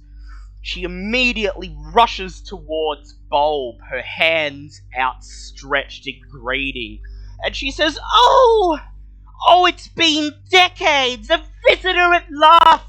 A visitor to poor Neva!" hello, Neva. It's good to meet you. She stops just short of giving you a hug, and then she frowns, narrows her eyes, and she says, "Wait! I have to ask first. You mean no harm to any of Uptow's plants, correct?" Oh no, never. I'm here to. Thank you. I'm here to. I try to uphold the balance, and specialize in plants. And I'll cast Druidcraft to cause the grass around me to grow a little bit. You cause the grass to grow, and Neva marvels. "Oh, wonderful! The balance in Chult has been out of sway for quite some time. Longer than I can remember." She bows her head mournfully. She says, "The Obonashi clan, who guard this place, turned their backs long ago, and even they no longer seek to restore the balance." She says, "The high priests of Uptow, who once lived in this temple, tasked me with being its guardian. I cannot stop you from entering, as the Sounding Stone has already revealed the entrance to you. But if you step in and if you are friends to nature, then I would ask you to please undergo my 3 trials." Then she smiles and says, "But you do not have to. Alas, the last group who arrived only hours ago paid me no mind. They did not even talk to me, just ventured onwards into the temple." The group that came before? She nods. "Yes, I did not even have a chance to ask if they were friends of nature. They did not stop to speak to me." Would these individuals have been clad in metal suits? Yes, Neva says. They They hear an did- audible moan from just the bushes. I should mention that I have some friends with me. "Please, if you are all friends of nature, reveal yourselves. Make yourselves known to Neva." Zinhorn comes out, just druid crafting some flowers. Neva's eyes sparkle as a circle of flowers spring up around her. And she says, "You are much more friendlier than they. They did not stop to talk, and judging by what they were wearing," her gaze lingers on Sir Lucian, who takes a step back into the foliage, "they were no friends of the jungle." Yes, well, it's probably a good thing that you stayed out of their way when they entered. They have been known to kill indiscriminately. She Is nods, and she says, "Perhaps they seek to restore balance to Chult as well." No, they Nah. seek to control it. It's just in a group, just no. Yeah. Yeah. She says, "Well then, it is fortunate you arrived when you did. If they have only been in there for mere hours, and I fear if you did not arrive when you did, then perhaps they may find what they are looking for within there. You see, the Daijobi Senga once resided within this temple. I do not know what has become of it since, as I've never set foot inside. But if these people find it," she trails off and bows her head. Why is it whenever we come to an amazing place that's been hidden for centuries, someone always beats us to it? It's the way of the world, young Bobbit. It's the way of the world. She smiles and says, "Well, I've sufficiently established that you are friends to nature. If you seek to restore balance to Chult, you may enter the temple. But if you wish, you may undertake my 3 trials. If you succeed, I will bestow a piece of knowledge that will be immensely useful within." Oh, Robert likes knowledge. Knowledge is good. I feel like if the challenge is to determine that we're friends of nature, we should be okay. Well, some of us. Yeah. Robert likes knowledge. "So you I've wish to been in an undergo unseen- my trials?" asks the Dryad. Is it going to mess with the other people that are already in there? She says, "Their quest remains separate from your own, but if you pass all 3 trials, you will be granted a boon and an advantage that they lack." I feel like that alone just guarantees that yes, we will attempt your trials. Thank you. Neva smiles and curtsies in the circle of flowers that Zinhorn creates. She says, "You will not find them too hard, not if you are true friends of nature." She says, "The first is a simple question. Who are the true children of Uptown?"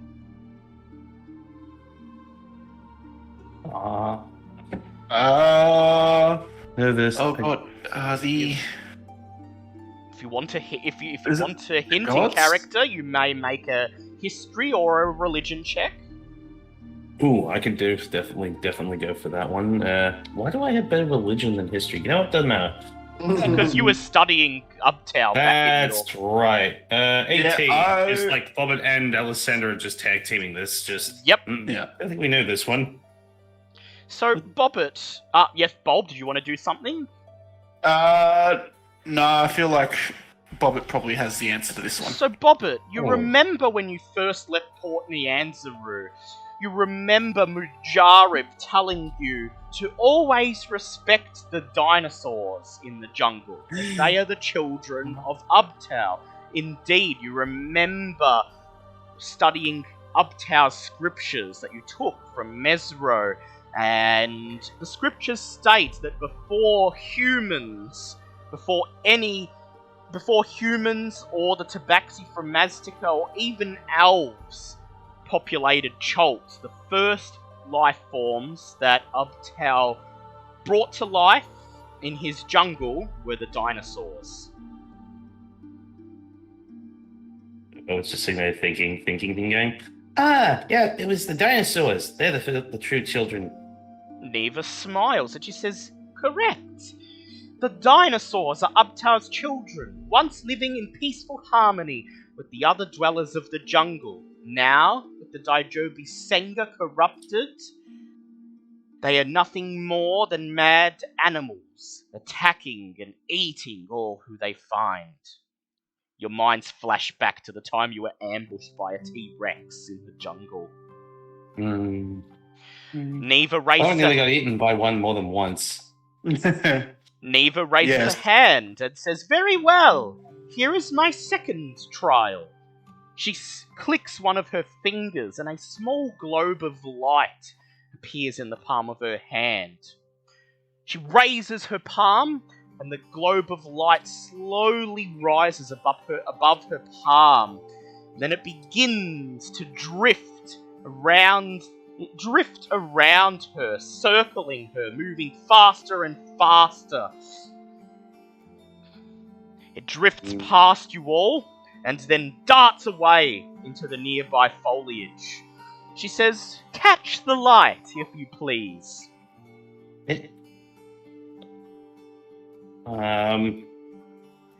Did the light looked like it had substance. It looked like just a little orb of light. You didn't get a good enough look at it to see if it had substance before it circled you and then darted into the foliage. Occasionally, you can see it zooming between the branches and leaves of nearby trees and bushes, but you'll probably have to look for it. It's not good at this sort of thing. Well, Bob solved the history question. You guys go catch a light. Yep, you got this. How would you like to go about this? I feel like there's going to be such an easy answer to this, but I just...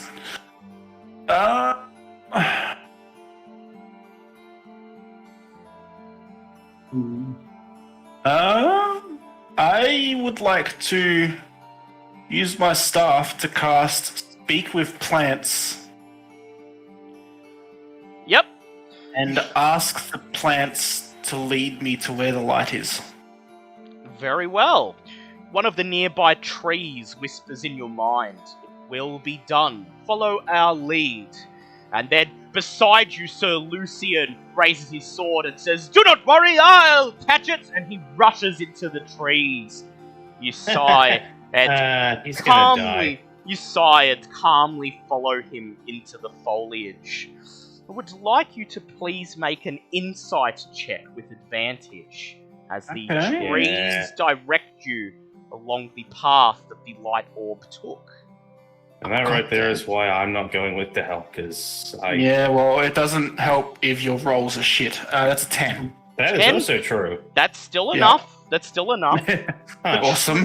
Following the guidance of the trees, you move about 30 feet away from where Neva and the rest of the group are, until you find the globe of the light hovering in a small clearing. Lucian takes his chance, and using the guidance you provided, he gains advantage on his athletics check to physically grapple and wrench the globe of light out of the air. something. Okay, well, if he fails, I'm going to cast Druidcraft in my palm so that plants Oh. appear on my palm and I make a Yeah, that makes living presence on my palm. That would work. If he too. fails his grapple Yep. check. So Sir Lucian rolled a 15 plus 5. Sir Lucian rushes towards it and it begins to move away. He throws full weight of his body towards it, pinning it underneath him, and then triumphantly raises his right hand, gripping the globe, and shouts, "Aha! I have it!" Go with somewhere else in the forest. There is no way that should have worked. You make your way back to Neva, Lucian still triumphantly clutching the orb above his head. He says, "I told you I would find it. The bulb did help. A little." Uh, He approaches Neva, bows, and hands the globe to her. She smiles. And then she makes a curtsy, once again dancing in the circle of flowers, and she says, "Good, good. My third trial is simple. I have not been entertained in years, and so I ask you, make me laugh." She beams at you, her yellow lips in a wide smile. If only we had a golden skull right now. Ah, yeah. Oh god, that would be the perfect gift for her until she buried it underground. Oh Yep. my god. She might Oh, tolerate him yeah. for a century or two before she puts him under It's threat. longer than any of us could have. Well, maybe not Bobbit.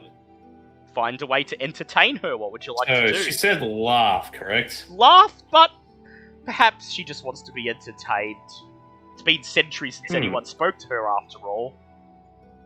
Bobbit Oh, wants to look for something. I have an idea. Oh. What's It's your picking, notes? on, it's picking on Sir Lucian, though.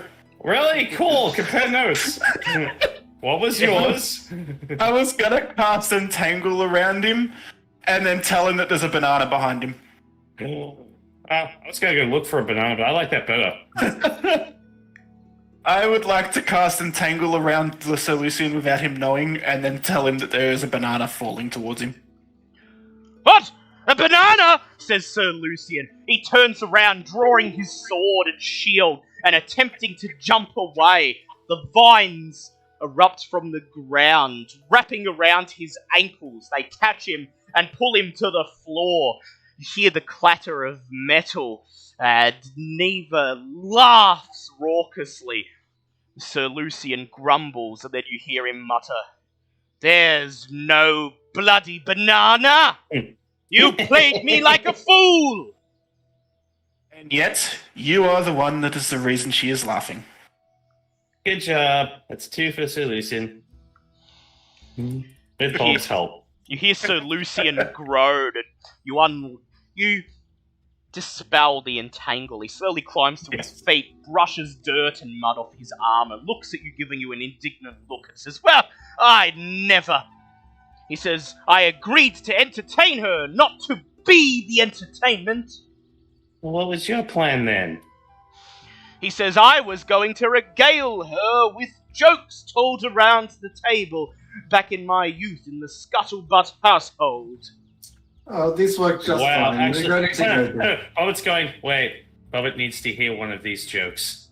He says, "Very well. This one was told by my uncle Rodifius. Here we go." To be fair, this Dryad's probably been alone so long that jokes from his family might actually be amusing to her. Here is I one know, for but you. He says, "This one never failed to get me in rapturous laughter. What did the fish say when he swam into a wall?" "Damn!" says Lucian, Oh, God. and Neva the Dryad just stops laughing. Oh yeah, because putting a dam up is stopping nature. Yeah, Bobbit's just sort of looking, going, so, not funny? Okay. Neva smiles and says, "Oh, well, I'll say you're certainly an entertaining group. Consider all of my trials completed. You are worthy you are worthy to pass, and friends of nature. I will tell you one thing you should know. When you reach the main hall of the temple, remember the numbers 3, 1, 5, and 4. In that order. 3, 1, 5. Okay. Awesome. 3, 1, 5, 4. Just have Bobbitt's just quietly crying to herself in the back and going, "Hooray, trials that aren't immediately going to kill us. It's all I ever wanted." With that, she smiles and she says, thank you so much for talking to me. Please, I hope if anyone is able to restore balance to Chult, it is you. Good luck with what awaits within. With that, you see her take a step back into the foliage as she fades away. The last thing you hear her say is, what on earth is a dam? As she's fading away, I say to her, may the sun shine bright on your tree and the rains be ever coming. She makes no response, though the tree next to you, presumably the one that she inhabits, jiggles its branches as if caught in a terrible wind. And then there's a thump as something drops from the branches, landing in front of you in the grass. It is a bright red apple. I'll take that. I'm going to take that, actually, and put it in a jar so I can preserve the seeds, and I'm going to plant that tree in our grove. Yes, that's a good idea. Dryad apples are indeed some of the freshest, best ones you can find, you are aware. So, She knows the bananas. with that, are you ready to enter through the gap in the cliff into the Temple of the Rising Sun? Sure. And if we're going to go stealthy, I will cast Pass Without Trace again, just to refresh it. I was going to say, well, how long does it go for? Oh, probably an hour, but I can cast it as what- many times as I want without expending anything. So, Okay, cast go it again. nuts. Yep. So, I would like everybody to please make stealth checks as they make their way into the gap in the I was going cliff. to say, I'm not going to lie, every time you mention, just add character, every time you mention this temple, I immediately get the urge to start singing House of the Rising Sun. Of course. I got 14. 14. This disadvantage on my armor is really, really hurting. 25. 25. 36. 36. And I rolled a 19 plus 7 plus 10. That's disgusting. so That should be Lucian got a shame. 22 thanks to Path Without Trace, so that is a group pass. So This is why I don't mind having the disadvantage, because we have a lot of group stealth checks. yes. Yeah. You take one last look at the trees, at the greenery, and then step through the gap in the cliff. A slow stream enters from the west, flowing along this long, cavernous passage. Though there is no steam rising from the water, a strange formation of bubbles occasionally forms in various spots before gently bursting into clouds of mist along the surface. The cavern continues onwards. However, beyond where you stand, you see it lower into the water, declining lower and lower as it goes on, potentially going deeper and deeper into the water the more south you are to go. Does anyone mind waiting 10 minutes? To the east, however, you do notice Yep. a small crack in the rock face, about a foot wide, perhaps large, perhaps just big enough for some of you to be able to squeeze through, that seems to lead to a dimly lit room beyond, where you can just make out a stone tiled floor.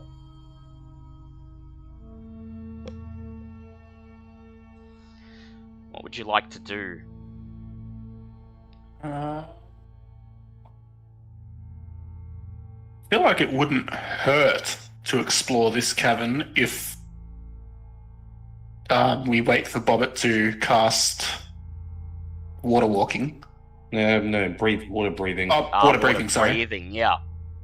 Well, I suppose it would take 10 or more minutes for you to get to the point where you need water breathing, so... Hmm. So while Bobbit casts water breathing, would the rest of you like to head down the cavern? Yeah, sure. Okay. I, however, would like to extend the roots from my feet and legs and just go along the water's edge on the wall. Yep, sure. So you're above the water, attached to the wall. Okay, so the floor of this cavern slowly ramps downward. The water starts at approximately 1 foot deep at the northernmost point, up to 3 feet deep near the alcove halfway down, until finally it reaches about 5 feet deep, reaching up to just under your chins.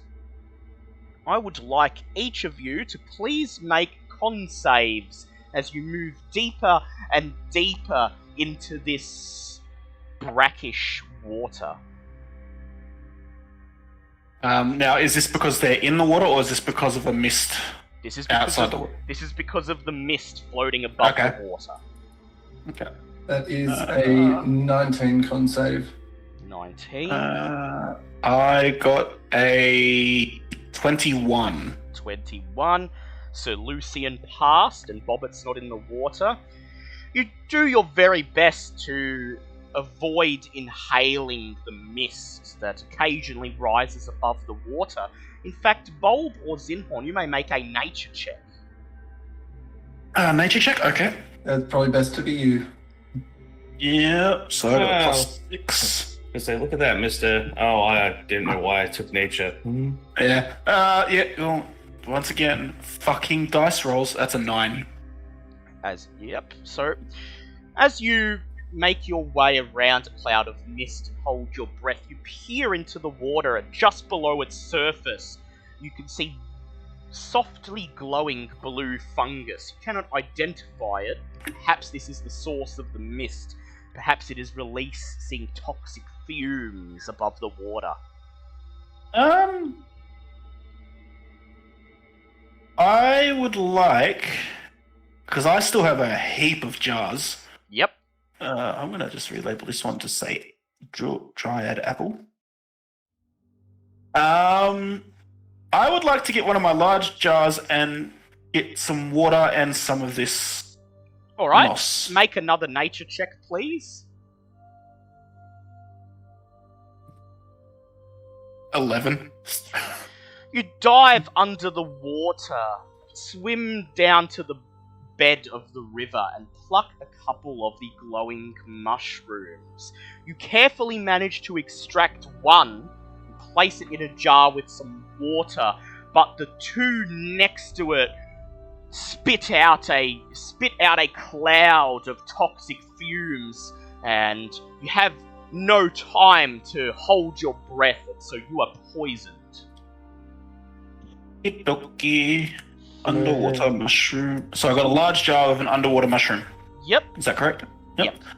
And now I'm poisoned. So what does the poison do to me? So you are poisoned, which means that, let me just check.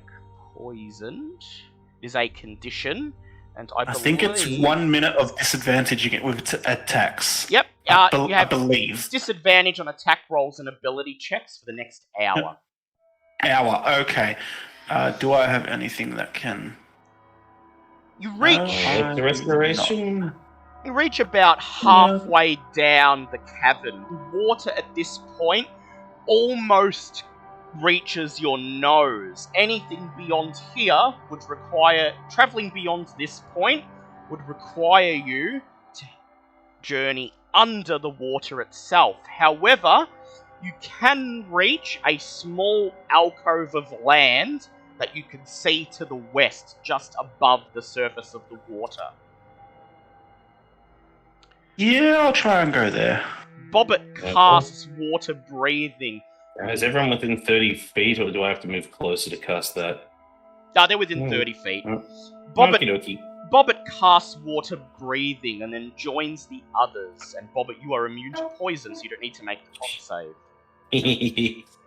So, would you guys like to head onwards under the water, or would you like to check out this small alcove to the right? Bulb would like to check out the alcove. Yep. So, Bulb, I will ask you to make an athletics check to pull yourself out of the water up onto this bank of land. Can I use my vines with my climbing speed? Yes, you can. Yes, okay, so you just hoist yourself out of the water up onto the bank of rocky land. You look around, and on this bank of rocky land, you see nothing but wet dirt and sand.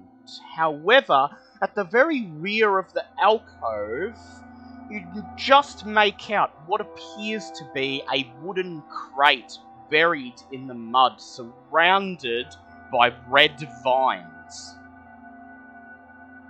Surrounded by red vines. Can I do a nature check to find out what these vines are? Yes, you can. That's much better. That's a 24. The vines appear to be a variant of assassin vine, most likely buried under the mud. If you take any further steps, you'll probably cause them to ambush you. I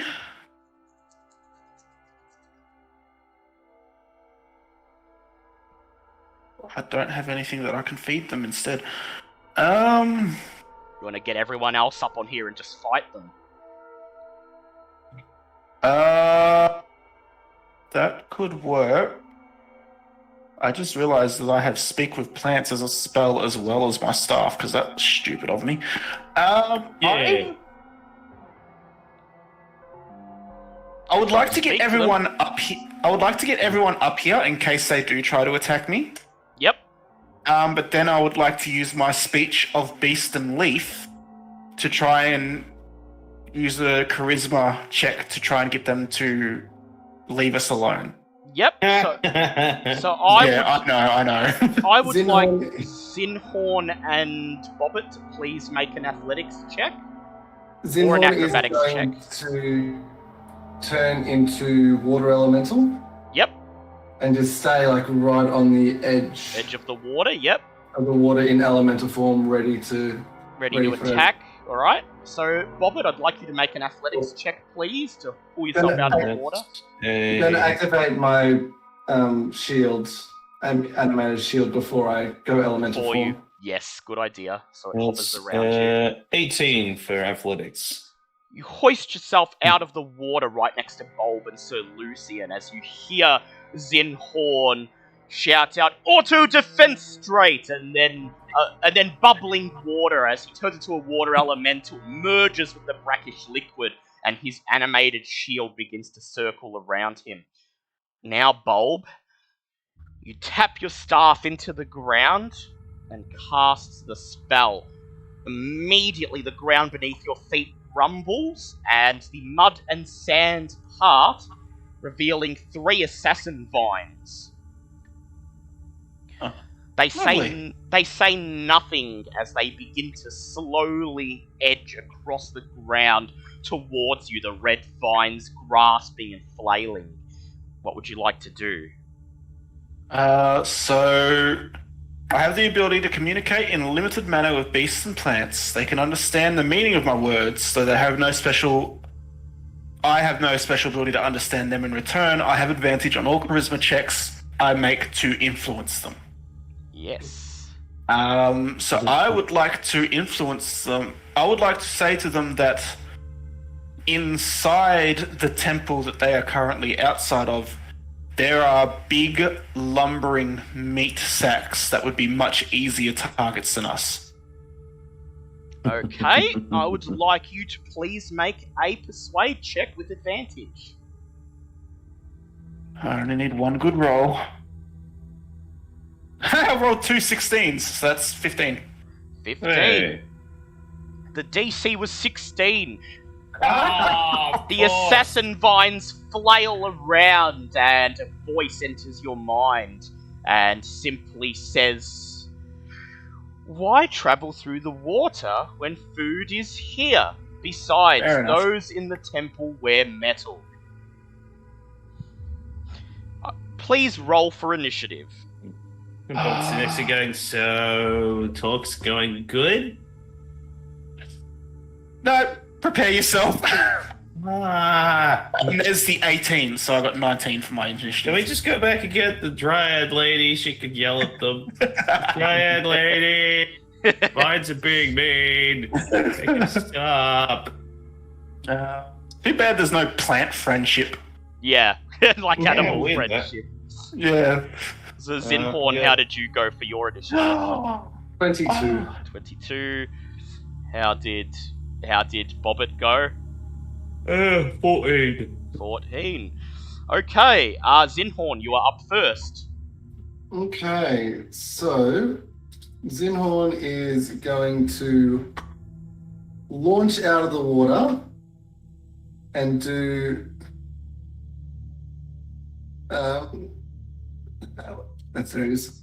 Can I see the map, please, Remy? Oh, sorry, I forgot. Yep, sorry.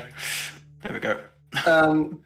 Can Zinhorn launch in between the two assassin vines? Yep, so you fling yourself out of the water and land right in the middle of the small alcove. And attempt to whelm the two That are there, very assassin well. vines? They're going to make their checks. That is a 22 and a 7.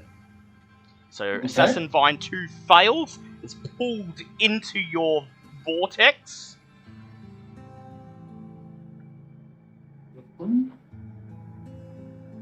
And that does 2d8 plus 4 Yep. is 11 plus 4. That is 15 points of bludgeoning damage. Lovely to both of them. Okay. It is Sir Lucian's turn. Sir Lucian rushes ahead, standing on the edge of the alcove, and attacks Assassin Vine 1 with his sword. That is exactly 3 hits. Nice. Deals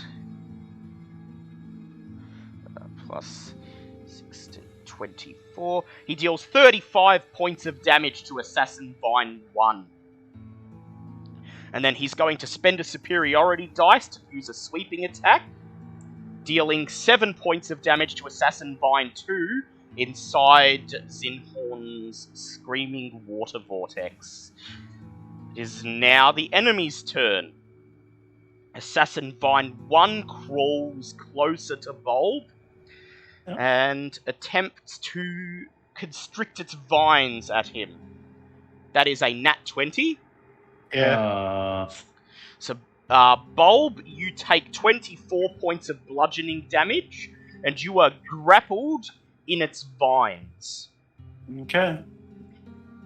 Assassin Vine 2 is going to attempt to escape from within Zinhorn. It fails, so instead it's just going to attack Zinhorn with its vines. That is a 19. So that hits. That hits. Zinhorn, you take 11 points of bludgeoning damage. Oh. Assassin Vine 3 makes its way up to Sir Lucian and attempts to hit him. That is a 21 non-natural, but he blocks it with his shield, standing firm on the edge of the alcove, and knocks the vines away. It is Bulb's turn. Bulb, you are restrained, and at the start of your turn, you take 25 points of poison damage. 25 of poison. Okay, so that brings me down to 52. Okay. As the vine begins to inject its poison into your veins. Yep, fair enough. Where was I looking for? I had to scroll up. Sorry, spells. There we go. Have a technical question for you. Yep. If I were to subdue one of these, would I be able to cast Awaken on it and Awaken the Make it assassin vine? Yes. Yes, indeed, it is just a plant. Now, the second question is, can I do subdue damage with a spell? No, you can't choose to do non-lethal damage with a spell, only a weapon. Okay. No, that's fair. That's why I ask this, because I was going to use Blight, but no, that would definitely kill it. Okay, so now I'm grappled by it. Well, I'm going to use my bonus action to breathe out the word vomit to activate my shield. Your shield rises from the floor next to you and tries to intersect you and the vine. Now, so this vine, I'm guessing, looks very, very hurt. It's looking a bit hurt. I mean, Sir Lucian dealt 35 points to it. So it's looking beaten up, but not very, very hurt. Okay. I'm going to yell out to the group, please try to keep one of them alive. I have a plan with it. And then, can I cast Misty Step to get out of a grapple? Yes, you can. But first, what does a grapple do again? I need to break out before I can attack. don't I? So you can't move. You can attack, but attack rolls will be at disadvantage. Okay. And that's it. Okay. Well, I need to get out of this damaging because this damaging is really fucking hurting me. So, can I Misty Step and land on the wall on the opposite side of the cabin? Sure. So, over... Can I be above... Yeah, you can be above the water, yep. Cool, Misty Step and then immediately use your vines to attach you to the cabin wall hanging above the stream. The assassin vine royals trying to grip the air where you once were. It is now Bobbitt's turn. Okay, so he definitely heard. Is Keeper up here with us, or is he still in the water? He's down in the water, but on his turn he can get himself up. Okay. I was just gonna look over the cliff and go, "Hey, Keeper, can you come and help Bobbit with some grabbing some vines? Let's have this out." He roars. Cool. So what kind of damage was Bolt taking from the vines grappling him? Poison. Grappling him was piercing, but then it was poison damage. So if you get grappled, you'll be immune to the poison damage. And then I'd take, next to no damage from the piercing. Yeah, because it's non-magical. It's non-magical. Mm-hmm. Cool. Okay, so I'm going to take my stick and just whack it over the head going, no, bad vines. Non-lethal? Well, yes. All right, just go long enough ahead. to keep it distracted so Keeper can just sort of hug it into submission. Go ahead, roll to hit it. And yes, hugging into submission is the thing we're doing now. It worked so well last time, I can't just let that go. That is 18 plus 11. Yep, so I'm that's going to a assume that hit. Go ahead. It's just going to be the D8 because we're not using the scythe right now. That can be a later thing. That is going to be 7 plus 14 points of bludgeoning damage. Nice. Leaving it on 36 HP. Keeper crawls up onto the land. He looks at you and nods, going, "Roar!" And then he raises his fists, but you see that they aren't clenched as tightly as normal. And he begins to wail on the vines in front of him. So let's see how he goes. Flesh Golem. And remember, he is still damaged from the ship fight. The rest of you have had a long rest, but he is still damaged. Yeah. Sure. We should work on that. So, I'm going to work on that on my next turn. So the first is a 14. He hits and deals 17 points of damage. The next is a 16. He hits and deals 20 points of damage and subdues Assassin Vine 1. Awesome. Go team! It is now Zinhorn's turn. Well, Zinhorn has one vine Yep. inside, and would like to attempt to pull the other vine inside. Yep, so you're going to whelm again. Assassin Vine 3 makes its save. That is a 15. Nuts. Unfortunately, you couldn't pull it in. Alright, so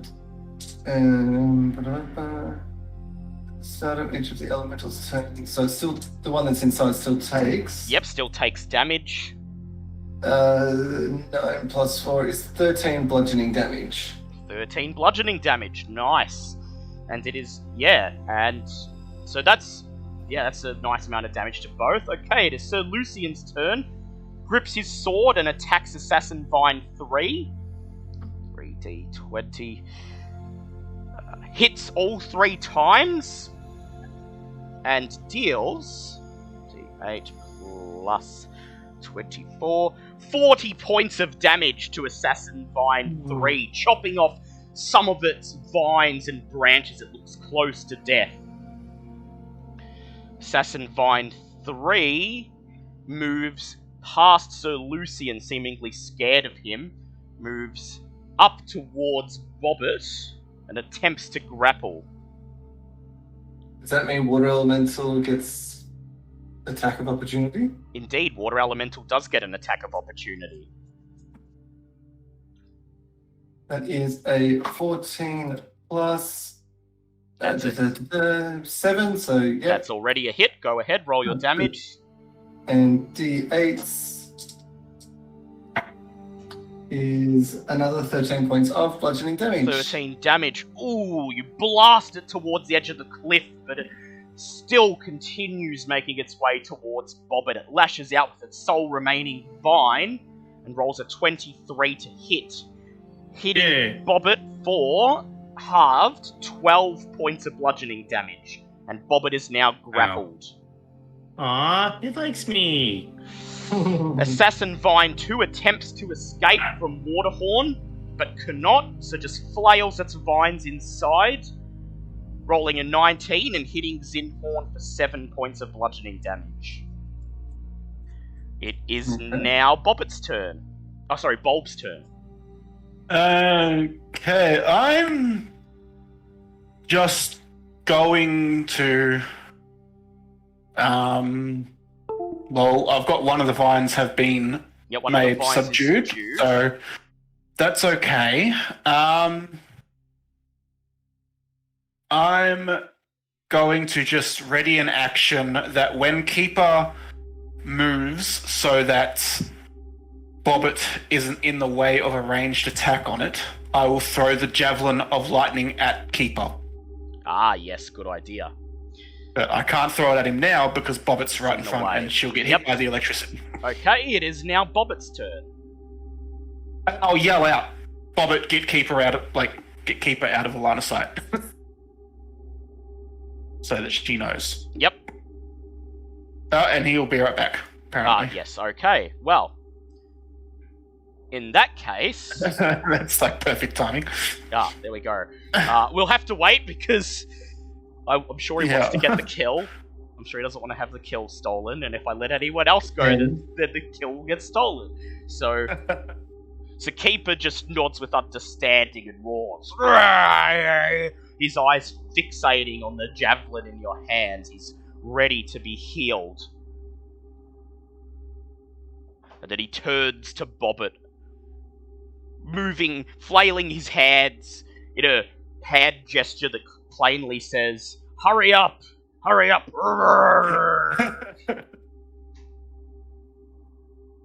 How about I just do the attack, assuming that he's Yeah, going to go move ahead. it Yeah, out of the way. well, he is going to. Go ahead. What are we doing? Oh, No, you've got you're your back. turn. Okay, Yeah, you're back. cool. Okay, so Hi. So, my turn, I readied an action and yelled out to you, get Keeper to a place where no one's in the way because I'm going to throw the javelin at him. Oh, to heal him. okay. Yep. I mean, So it's your turn yeah. now, Bobbit. You've got Assassin Alright, Vine 3. It's looking close to death.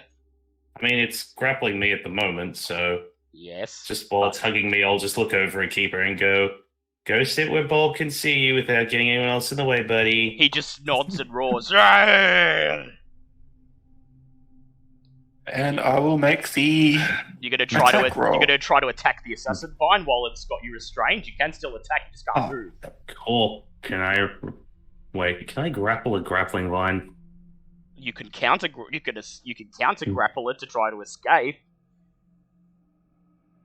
That could also work. or you could cast a spell, or you can attack it. It looks very close to death. It's got one vine that's wrapped around you. So Lucian's done a number on it already. Cool. We'll just point her artificial arm at it and goes, "Okay, you can go away now," and just fire the tiniest firebolt out of her finger at it. Yep, roll to hit it. I'm assuming anything over 19 is officially overkill. Anything over Cool. 13 is, so yep. roll Okay, the well, I damage. rolled 19 plus 7, so, Yep. poof. A gunshot rings through the cannon. Boom! You shoot the assassin vine and it catches on fire and welts into the sand. And then Keeper groans, "Roar!" and begins to make his way towards Zinhorn. And as he steps out from in front of you, Bulb hurls the Javelin of Lightning. So roll that attack, please.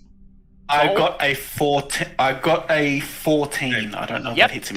that does hit him. I was So going to roll say, the damage. look, for future reference, Flesh Golem, as long as you're rolling higher than 9, you're fine. Okay, Yep, cool. it's hitting him. Okay, so the piercing is a 1d6. Yep. I'm just going to get it out of the way because, it's there. Roll So that was unfortunately a 7. Yep, so 7. However, So you take 7 the points of lightning damage. The lightning damage was Christ almighty. 8, because I rolled 2 fucking 1s. The lightning surges through his body and he grunts "Rrrr," as he regains 1 point he's of overpowered. 1 HP. Da, da, da, da. as he gains 1 point of HP, and then he lurches up to Zinhorn and rolls with advantage to bash the assassin vine inside Zinhorn. Yeah! So that's Poor Zinhorn gets beat up. Oh, and he needed that advantage because that was a 23 and a 10. So the first hits. The first hits, and he deals 13 points of damage. Then he goes in for the second, and that's a nat 20.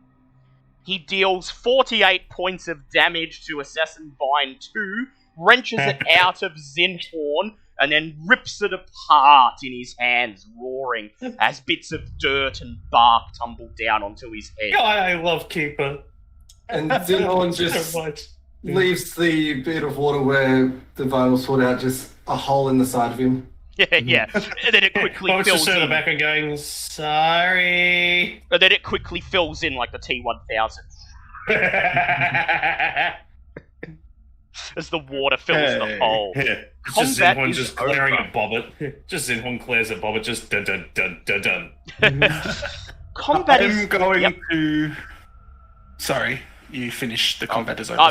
thing. Yeah, I was going to say, the combat is over. You approach the small wooden crate that's buried in the mud and pull it out.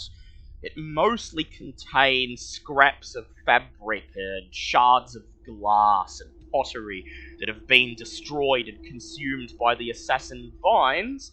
However, there is one thing left intact. A small crystal bottle containing clear liquid. And there is a strange object floating in the liquid. It appears to be a toenail clipping. Incredibly large with a red tint to it. Oh. Oh. Okay. Okay, no, I don't know this in character. Oh, outside of character, though, I think I know what this is. I know this Okay, is as well, well. Someone do a check so we can find out. Well, with my advantage on Arcana checks, a plus 12 to Arcana, that sounds like my job. Yeah. It does. Bobbit likes looking at magical stuff. So Yeah. Bobbit, While Bobbit is doing that.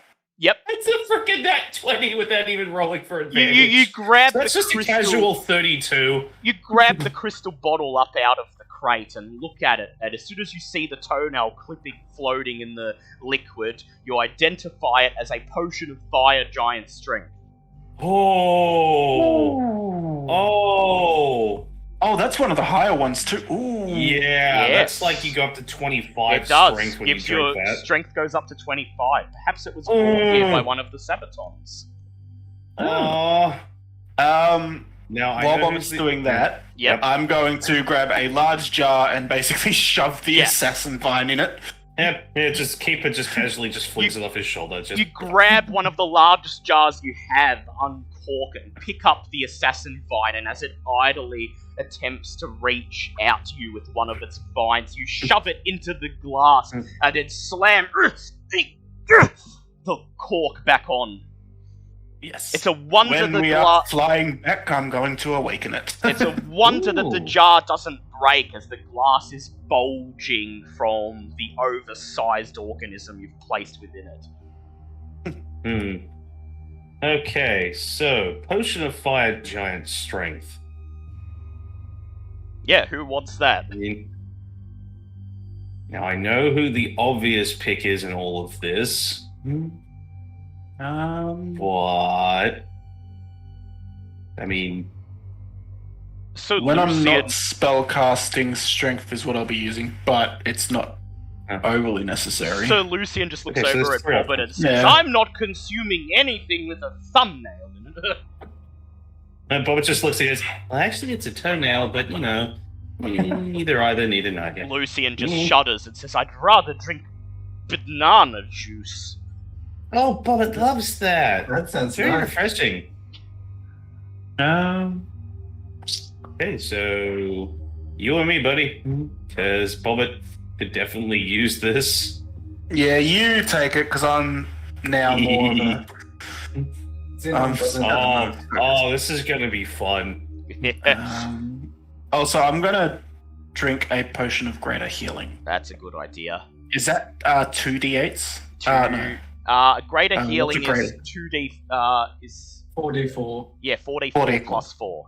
Yeah. I really wish I had some sort of spell I could cast with lightning to help heal Keeper. It's okay. Yeah, You'll be I- fine. But we'd need to go outside. Yeah. Yeah, I have one, but that's more of a group thing. So, would you like to Hey. continue further down the stream, or do you want to head back up and try the gap in the wall? Zinhorn's just going to make his way back into the water and meld in with it. Yep, so Zinhorn just flows over the edge back into the water with a loud splash. Yeah, Bob's just gonna jump off the small alcove.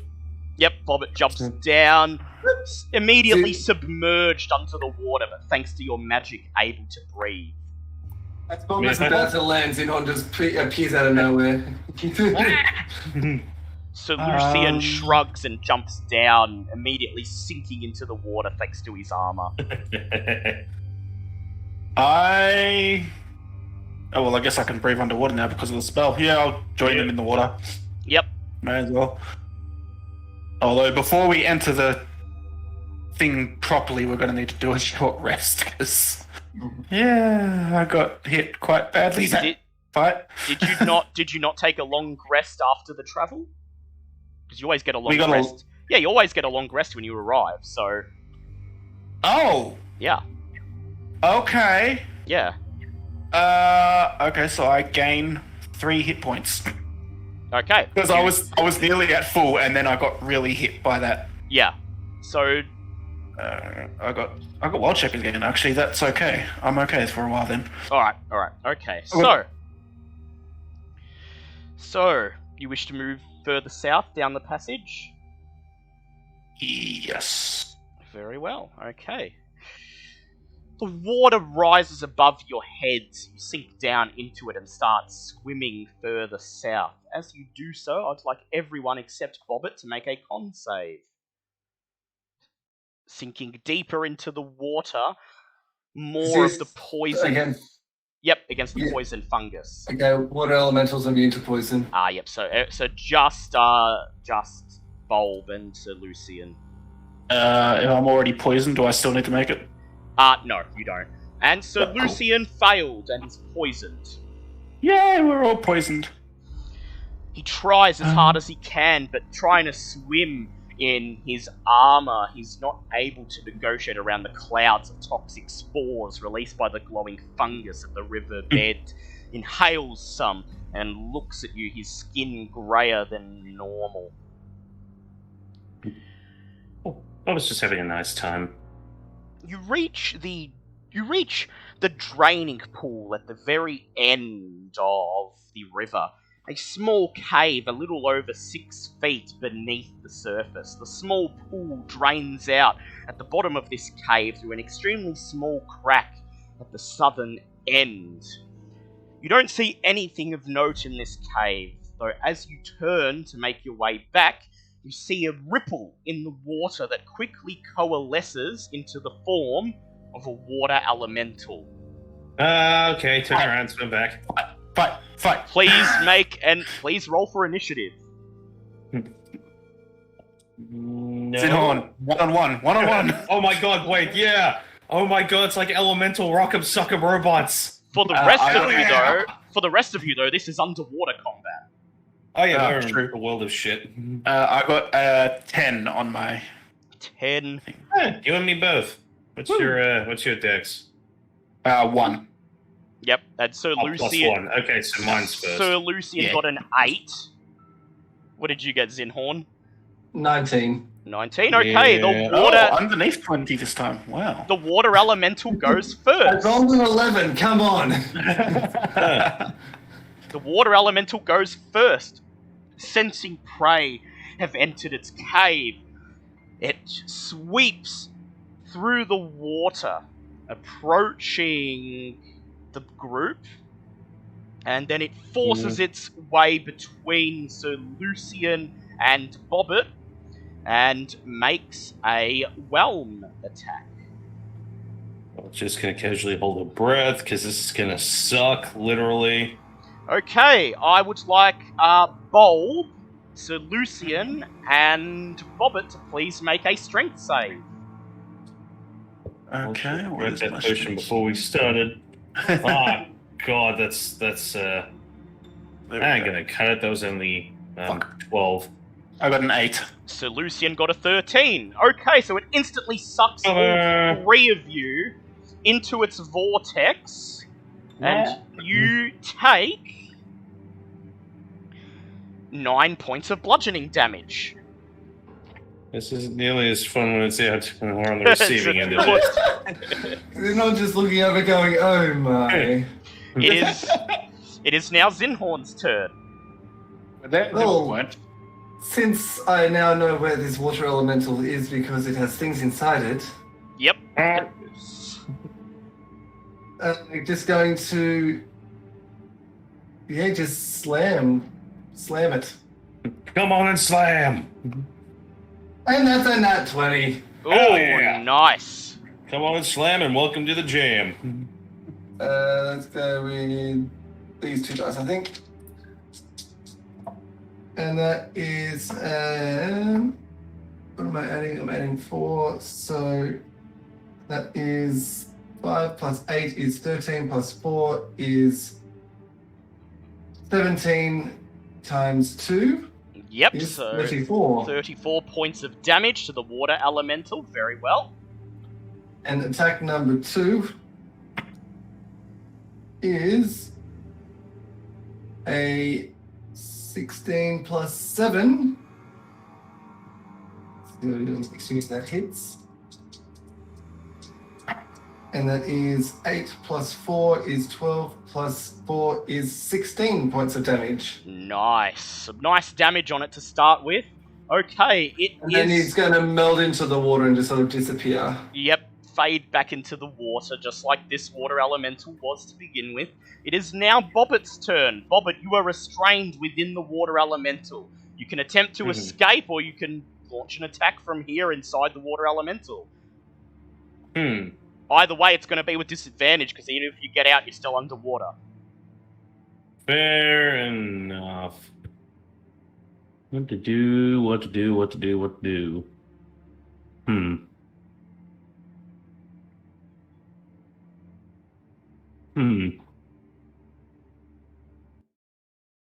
Well, I don't have a ton of And all- options for underwater combat. Can all 3 of them be inside at once? It doesn't say it can only grapple one at a time.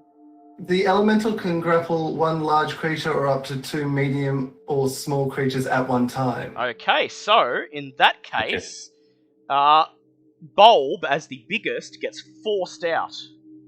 Fair enough. I guess.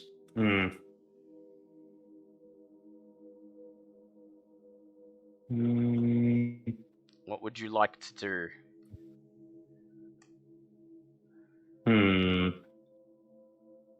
I want to say Eldritch Blast. I was just trying to see if there was any other options for while I'm inside this stupid thing. Quick question. If I'm inside this thing and I take damage, does that count as melee attacks or anything? It does. It counts as bludgeoning damage. So In that case, just to be a dick to it, I'm going to cast Armor of Agathis. Oh, nice.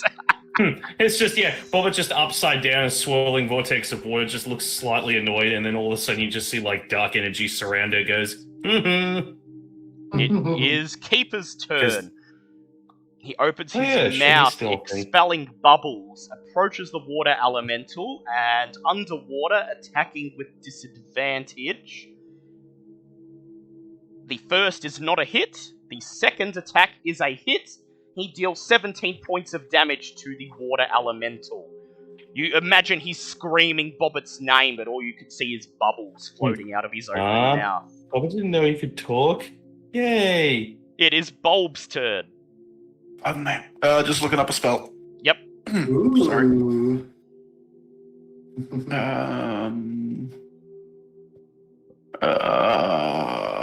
Oh yeah, I forgot that Zinhorn can actually see what I'm currently doing. Yes.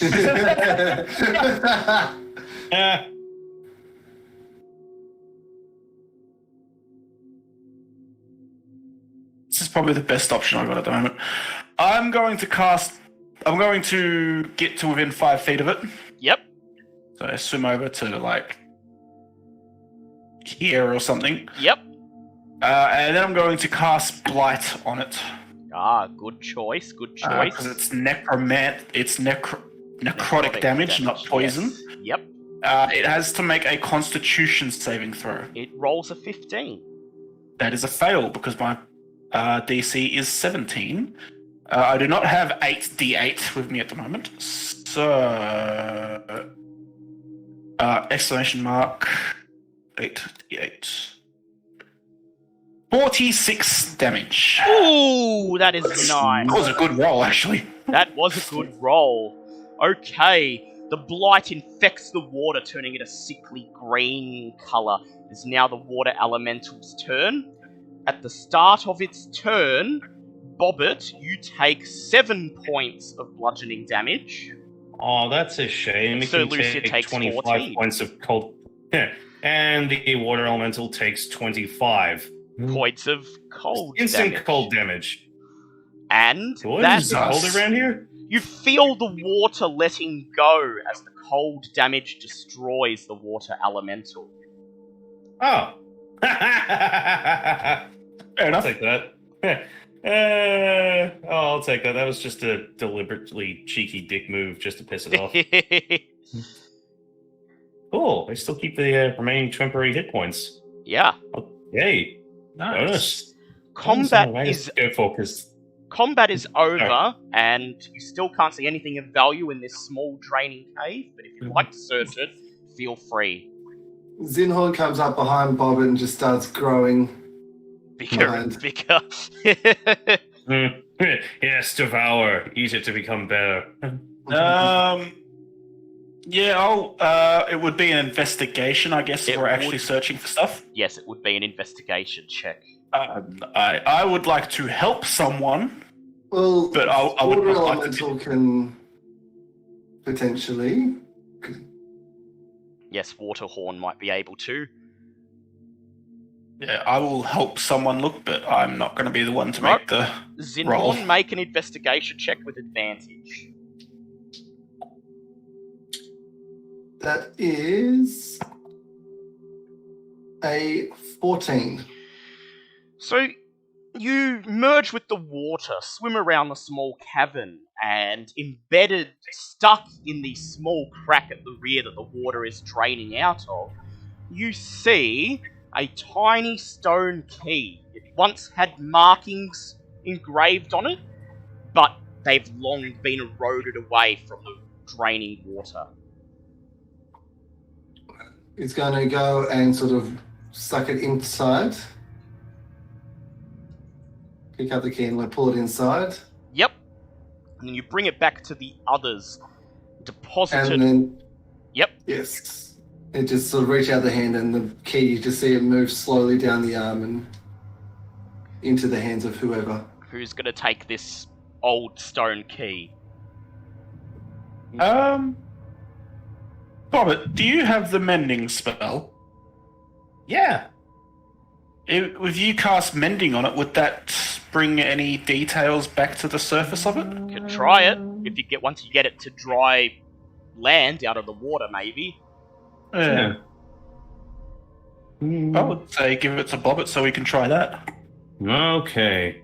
It might Alright. give us a indication of where it's used. Do you want to make your way back to the northern portion of the cave first?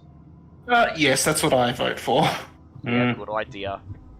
Because I would like to take a short rest if everyone else was willing. Yep, 10 minutes is a short rest, so...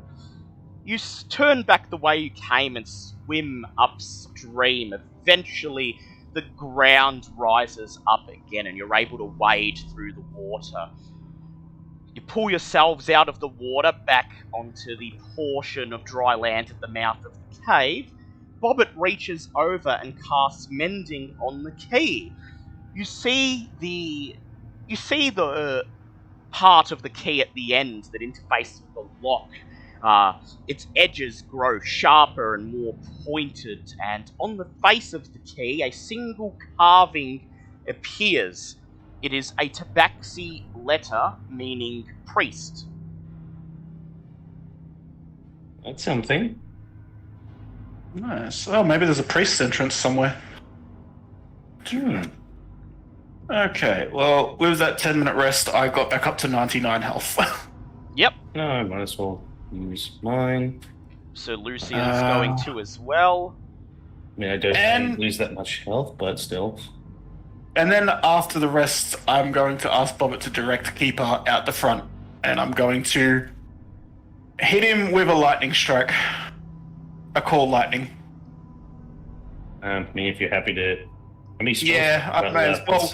The thing is, call lightning lasts for 10 minutes. So I'm just going to keep it up and just keep hitting him until he's fully charged, fully healed. Jesus. Everyone else takes their short rest. Keeper and Bulb go outside and stand in the Dryad's Grove. Bulb summons lightning and then steps back into the gap in the cliff so he's not struck. And Keeper is struck by the lightning over and over. Crash! Crash! And you hear him roaring. Roo! Each time the lightning hits him. And when Bulb returns to the cavern with Keeper shuffling behind him, Keeper is fully healed. And with that, I'll be right back. Sorry. Just have Bobbit looking at Keeper going, so did you have fun with Uncle Bulb? Keeper just nods. "Roo!" Yay. There doesn't appear to be any other entrance to the temple other than the crack in the wall that you might be able to fit through. So, who would like to be first?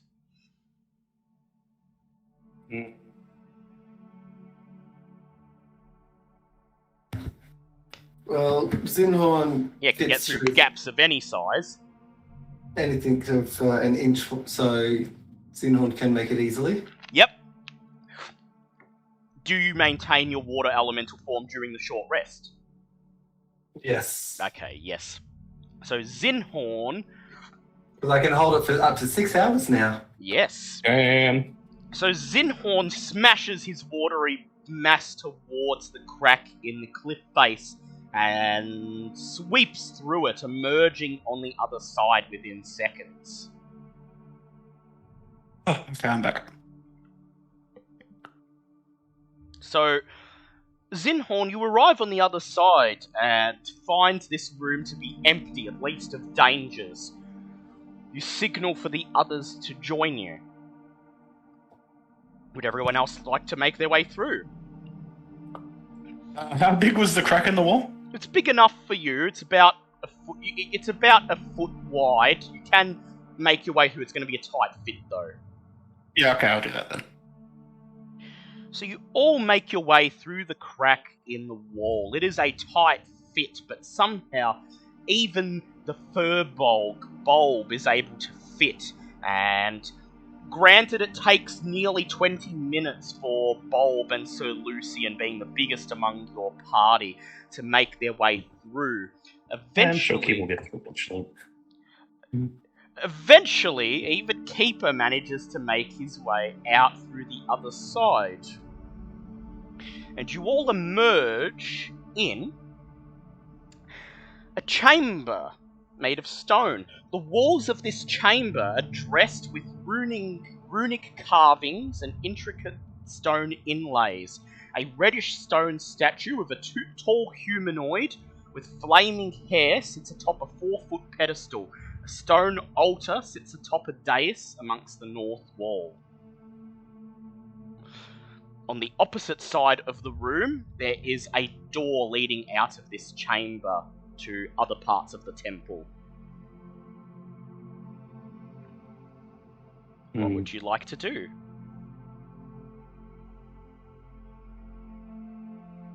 Well, I personally would like to explore this room because it looks like it has lots of fun history stuff in here. Yep, please make an investigate check. Like investigating, especially when I roll a 19 plus 4. You look around, you look carefully around the room. The runes carved into the wall are tabaxi symbols for different words that are variations on fire, flame, heat, and the like. The statue in the center of the room has an inscribed plaque showing a carving of a humanoid hand placed within a circular sun symbol set atop a stone block. Finally, when you examine the altar, you notice a tapestry draped across the top, decorated with flames. The center of the tapestry is cut out in a circular pattern with a large sun symbol carved into the stone underneath. The imprint of a hand is burned into the center of the symbol. Whoever made this room is after Puppet's own heart.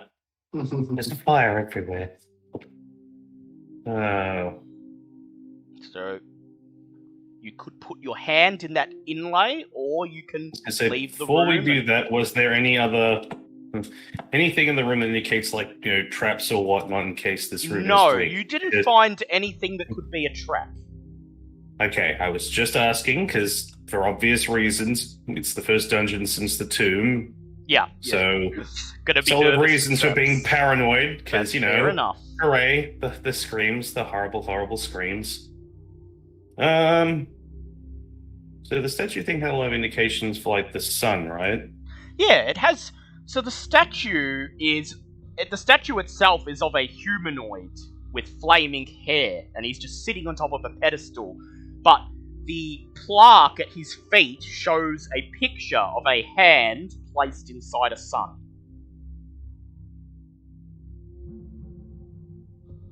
Is this a religious thing? Can I roll to see if you I can... You can make a religious check if you like. This is happy element here. As a 19. You recognize some of the carvings as trappings of worship to the 4 elemental gods of Chult by the Obonashi clan.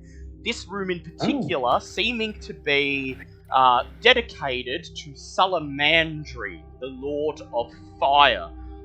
The trial of Salamandri was to see if his faithful could withstand the purifying flame without pulling away in fear.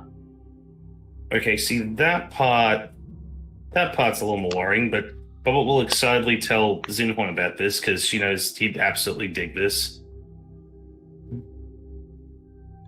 A temple dedicated to the 4 elements, and we have a literal water elemental.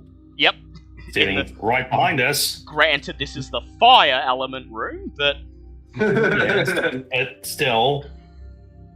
So, Zinhorn, knowing that this is the or hearing that this is the room of the fire element, is going to drop waterfall Yep. and knowing that he's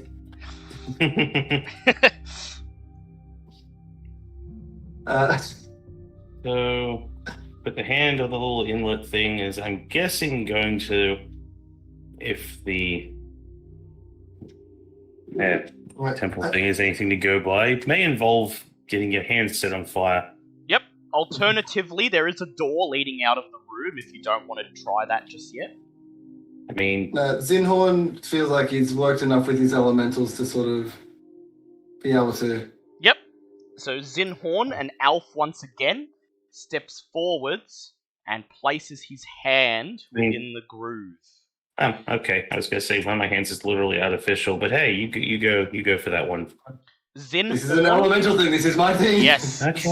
Zinhorn, I Fine. need you to make a DC 18 con save to avoid immediately pulling away as searing intense heat shoots through your hand and up your arm immediately. So that is a 15 plus 5. Damn, son. Lovely. Nice. So Zinhorn, you take 5 points of fire damage as the flame surges up your hand. But then the heat dies out and is cool once again. Just so you know, if you had removed your hand, a wave of fire would have expelled from the altar, casting Of course. fireball on the room. Of course. Oh, okay. This really is Bobbitt's goddamn room.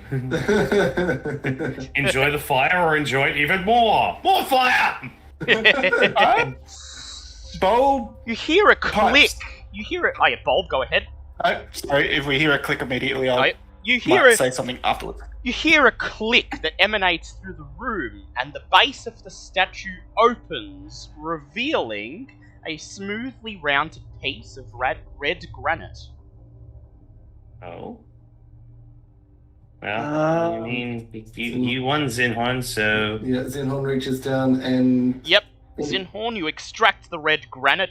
The rock is about the size of your hand when you lift it out, but it's surprisingly not heavy. Okay. You examine it for a moment, but you can't detect any signs of magic emanating from it. It appears to be just a normal rock. Is there It's any like pretty rough. markings on it? You just twirl it around and you find on the bottom 3 smooth lines, almost as if it's designed to fit into something, connect to something. Okay, now Bulb is going to speak up, Yep. having revised what he was going to say before. Yep. What's the bit we run into the Sabatons where they need to put these keys to advance? It seems they've come importantly, through. They've come through, and because they're idiots, they forgot to actually check everything and thought, no, we can brute force our way through all the puzzles. You do. Stupid cowards. Zinhorn, now with his granite in hand and Yep. fire elemental trial, is very excited to keep moving. Zinhorn obtained Firestone. So you exit the room and find yourselves in a narrow stone hallway that appears to have doors leading to 3 other similar chambers. At the very end of the hallway is a set of wooden double doors leading further into the temple. However, as you draw closer, you notice that these doors at the end of the corridor are inlaid with carvings of a flame, a drop of water, a There it is. tornado, and a rock. There doesn't appear to be anywhere to put any rocks, and indeed when you push against the doors, you find that they are unlocked. You can access the room beyond, but this seems to be a subtle warning that the trials of the elements should be completed first. Okay. Okay, we're not going in that door. No. I was going to say, No. which, what are we referencing for this one? Are we sticking with Pokemon? Are we going the 5th element, or are we going like Resident Evil? Well, it's a bit of all, isn't it? So, Alright. Cool. Next room. so Let's which room would you go- like? There's 4 of us. I First? was going to say, there's 4 of us, so technically we could all have a turn at this. You could, if you want. So That's Well, true. I've got Lucian- decent con saves now. I was So going to say, Bobbit votes that Lucian takes the Earth room. yep. So yeah. Bulb, you'd like to take the southwest room. Yeah, may as well. Lucian will take the room that is identified as Earth. Bobbit, which one? And you'll take the one on the southeast. Okay. So I'm either getting water or air. This will be fun. So, Yeah, I got water. Bulb. Ah, dang. Good luck with water breathing. That's almost cheating. So, Bulb, this chamber is similar to the previous one. However, the statue here is of a female humanoid rising out from a column of water. Carved into the plaque is the image of a humanoid figure staring down into a pool of water. When you check the altar, you find that the center of the altar has been hollowed out and filled to the brim with crystal clear water. Okay. Um.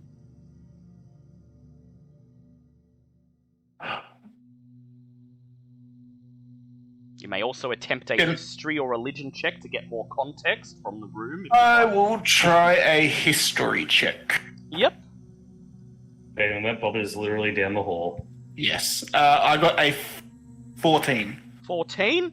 Yep. So you spend a while examining the runes. You can't read Tabaxi, but you're sure they must be variations of the word water. It's obvious this room is dedicated to some elemental god of water, and most of the carvings seem to depict people gazing into the water. There seems to be repeated variations on the theme of gazing into an abyss. So it's not sticking your head in the bowl of water, it's just looking into it. Just looking into it. Is what it seems to looks be. like. Yeah, seems to be what it's Um, Let's take a step back. Okay, I am going to look into the pool of water. You walk up to the altar and peer into the bowl of crystal clear water. At first, all you see is the bottom of the bowl, but then some image seems to appear in the water. You find yourself looking down into what seems to be some sort of forge or workshop. It's a big open area, walls and floor carved out of brown rock. There are several anvils laid across the room, and working at them are Flameheart kobolds, banging away with their hammers on swords and shields and bits of armor, seemingly working, enjoying their new jobs. Then suddenly you see a plume of flame splash into the room from just out of the viewing angle, torching two of the kobolds, immediately reducing them to ash. The remaining kobolds run to the back of the room, take up arms and stand ready to face their opponent. You watch as on the opposite edge of the room, a large red reptile slowly crawls into view. It raises its long neck, opens its mouth, and bathes the remaining kobolds in flame, instantly dispatching them, and then swings its thick club-like tail across the workshop, smashing all of the work to pieces and scattering the anvils across the stone floor. Please make a wisdom save to avoid looking away in terror. What dice is not going to kill me? If you have to ask, you will never know. Yeah. I'm going to use my witch dice.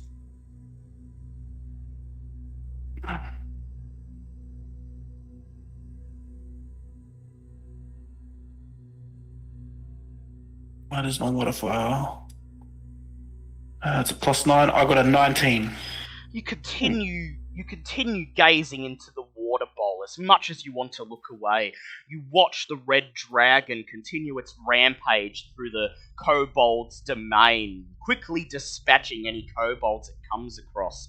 Eventually it reaches what appears to be some sort of communal area where the kobolds gather for meals, all of them seated around a wooden table. At the front of the room are 2 stone statues, one of Bulb, one of Onyx. The dragon neatly dissects these 2 statues with its thick tail, and then sends flames surging across the mess hall, charring all of the kobolds gathered within. The image fades, and Bulb, you stand there shaken as you hear a click, and the bottom of the statue opens to reveal a smooth chunk of lapis lazuli. I take it. Hooray! Wow. I take it, and Oh, I'm no what's longer that? fascinated with this. Yeah, you leave You the go, room. Waterstone. You pick up the piece of lapis lazuli and leave the room, not daring to look back at the altar. We go to Bobbit. Yay! Bobbit, the grey and white statue in this chamber, is of a lithe, somewhat amorphous humanoid with legs made of smoke or mist. Carved into the plaque at the statue's base is the image of a humanoid shape reaching into a ring of floating orbs. As soon as you step within 5 feet of the altar, a ring of 6 stones, each the size of a fist, rise from the base of the altar and begin to spin.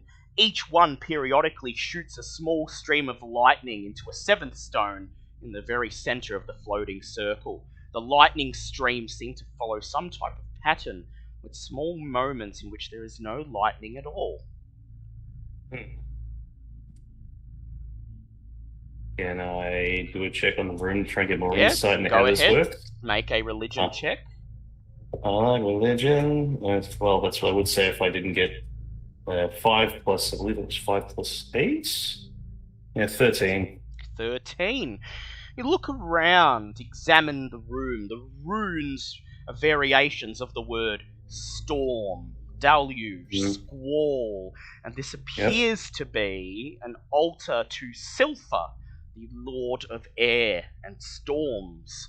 The trial here appears to be to reach in through the circle of floating stones and touch the one in the center without getting struck by lightning.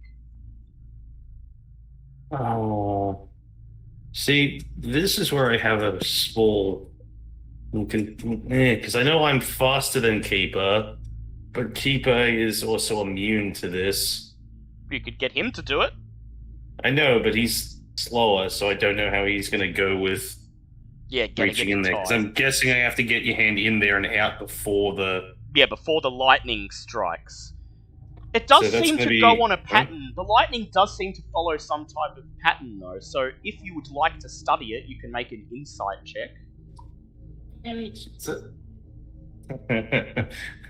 Well, I could definitely try. Is there only one person allowed in each room? Well, no, it's just that's how they've decided to do it. Yeah, that's how we So decided to do it. Zinhorn is going to be in the back of the room and is going to cast a cantrip of guidance on Bobbit. Ah, lovely. No, Bobbit's got this, really. Okay, we're doing, okay. So, Bobbit, So with what your... does Curtis do? Guidance gives you a d4 to add to an ability check. Yep, to You your can make insight. it before or after you roll the dice. Yes. Okay. So that leaves you with an insight of...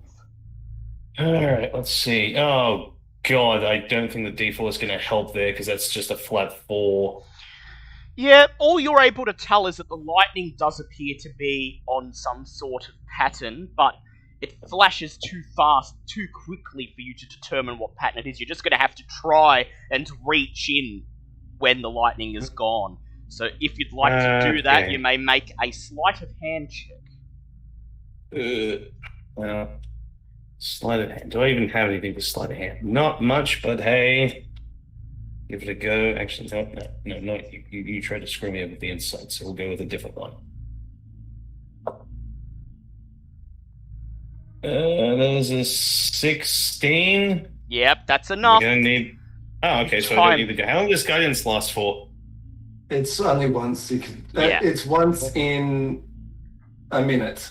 Yeah. You Thank count. you anyway. You count down 3, 2, 1, and then shoot out your hand in between the floating stones. You slap your palm on the stone in the middle, and then quickly withdraw it. A fraction of a second later, the lightning strikes. You breathe a sigh of relief as you hear a click, and the base of the statue opens, revealing a smooth piece of white quartz. Hooray! As you leave the room and rejoin with Bulb, you see Sir Lucian emerging from the room directly opposite yours. He holds out his right hand. There is a big piece of obsidian sitting in his palm. So, how is everyone's trial? Sir Lucian just shrugs and says, "Mind games! Luckily..." This place is mean. Oh, God, imagine what I could have seen if I'd looked into that thing. Sir Lucian looks over at Bulb and says, "Now I understand that chess may be difficult at the best of times, but mean? Wait, you play chess? I saw the destruction of my clan. Okay, Bubba's happy she didn't take the water room. All she had to do was try not to get struck by lightning. And I will be right back. Sorry. Sir Lucian just shrugs and says, "Well, I've heard of sweeping defeats in chess, but destruction of a clan? Come on, that's being a bit overdramatic." There's the walking definition of overdramatic. He makes his way to the wooden doors and, looking to make sure you each have your stones in hand, pushes them open. Xenon wants to have a look at the other stones to see if there's any markings or anything Yep. on them. So Zinhorn, you take good a idea. look at each of the stones in turn and finds that they too, on the very back, have lines carved into them. Not straight lines like your stone, the piece of granite, but triangles, circles, and squares. They're obviously each designed to be fitted in a certain place. Oh my God, it is Fifth Element, you guys. Does that make Sir Lucian Ruby right? That sounds right for him. And so you follow Sir Lucian into the next room. Tapestries and carvings of many different kinds of creatures line the halls of this room. In the center stands a 12-foot tall statue of a collection of 3 humanoids, each wearing masks with bestial features such as horns, beaks, fangs, or snouts. The statue is carved from an amalgam of different types of stone. A huge set of iron double doors takes up a large portion of the southern wall. As you approach the door, you notice that the edges of the door along the sides and along the floor are damaged and chipped, as if somebody recently forced their way through this door, and then the door shut behind them. I wonder who. Why do they have to do this? This is ancient history. Set into each door are two roughly fist-sized hollows. Each one has a shape drawn within it: a line, a triangle, a square, and a circle. I Wonder which wonder. one goes where. Were our stones in certain shapes? Yes. Yes. Um, Yes. Also, the Sabatons have been here. They basically just battered the door because they're jerks. yeah. I heard that last part. Okay, sorry, I wasn't sure. That's how we before we put the stones in the walls. Anyone I mean, that wants to have a look at... Technically, you don't have to put the stones in. The Sabatons have Yes, already we do. broken through the door. You Yeah, can but just... we're not Well, savages. We're we going have to do friends that of properly. nature. Yes. Yeah. Xenon wants to have a look at this statue a bit closer. Very well, Zinhorn. Oh, yeah. Please make an investigate check.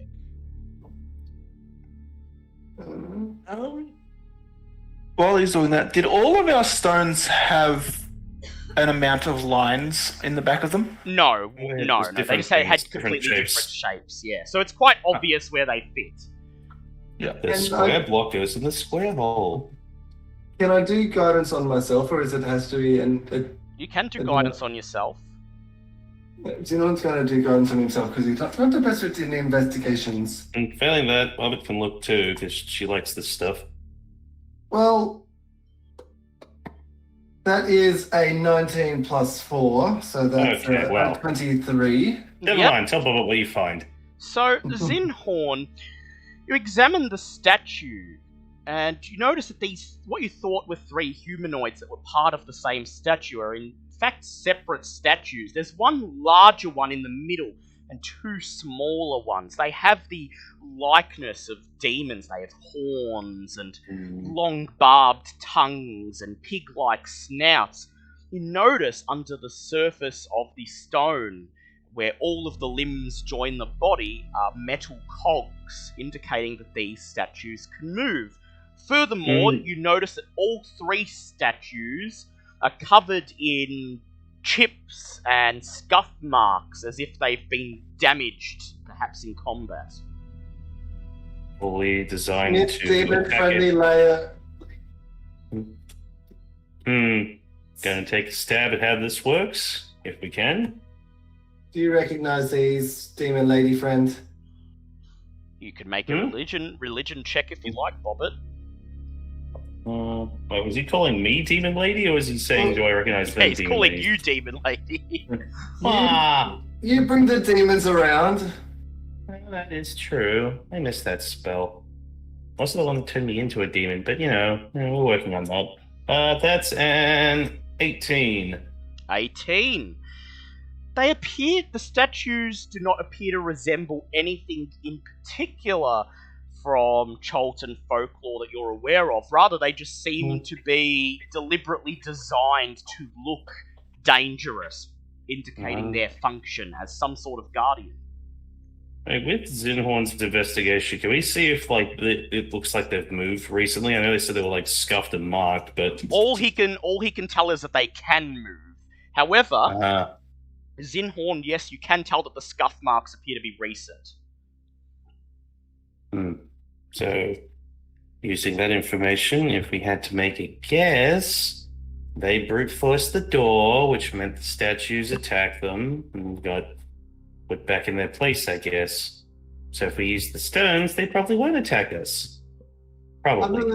Other than the scuff marks on the door and the statues, are there any other signs of the sabatons? You look around, and in the corner of the room, you see the very tip of a broken blade, but that's it. Either way, probably best if we just play the game the way it's supposed to be played instead of being jokes. Yes, friends of nature. Yes, friends of nature. Yes. So you each step forward and place your stones into the slots. After they're done, you hear a click, and the doors begin to slide open, except the rightmost door, its hinges broken, gets stuck in its groove and remains in place.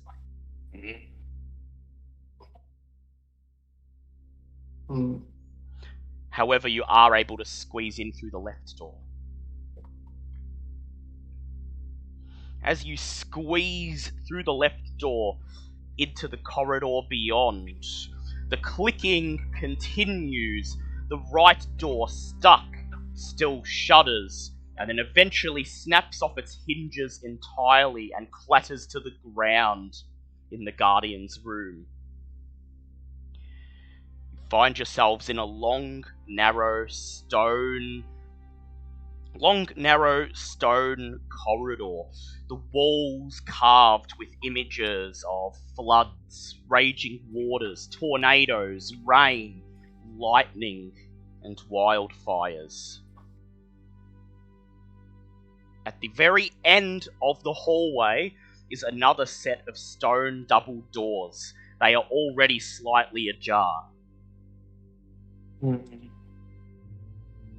I'm going to cast Pass Without Trace on us all again. Yep. And then I would like to ask someone to see if they're in the next room. 23 not yet. Well, you've got the advantage, and is Zinhorn currently wild-shaped, or He's still is he just... Yeah, he's just... No, sorry. I went back to normal Yep. when I did the fire. I forgot to Oh, okay. make his So- size. Advantage on sight I and shrink. smell. Let's see. Pretty sure my advantage is based on sight or smell. I have to just check because I don't read that often because I haven't used it recently.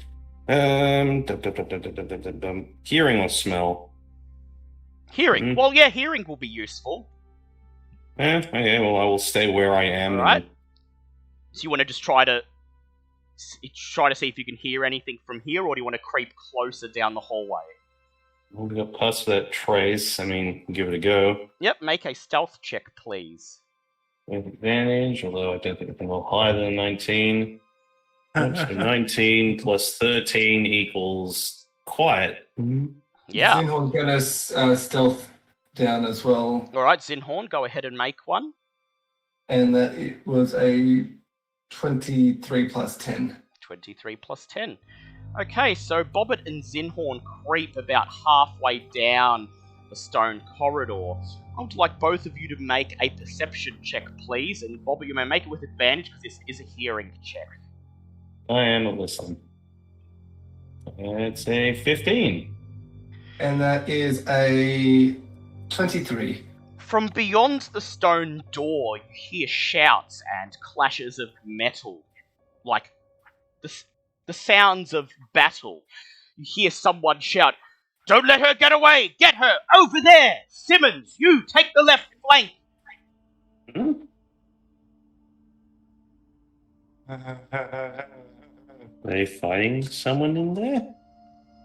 That's what it sounds Seems like. so. You hear shouts and the clashing of metal upon metal, an occasional blast of energy as someone casts a spell.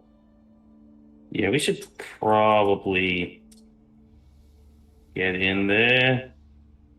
Zinhorn wants to sneak up a little bit closer, see if he can see anything. Yep, Zinhorn, please make a stealth.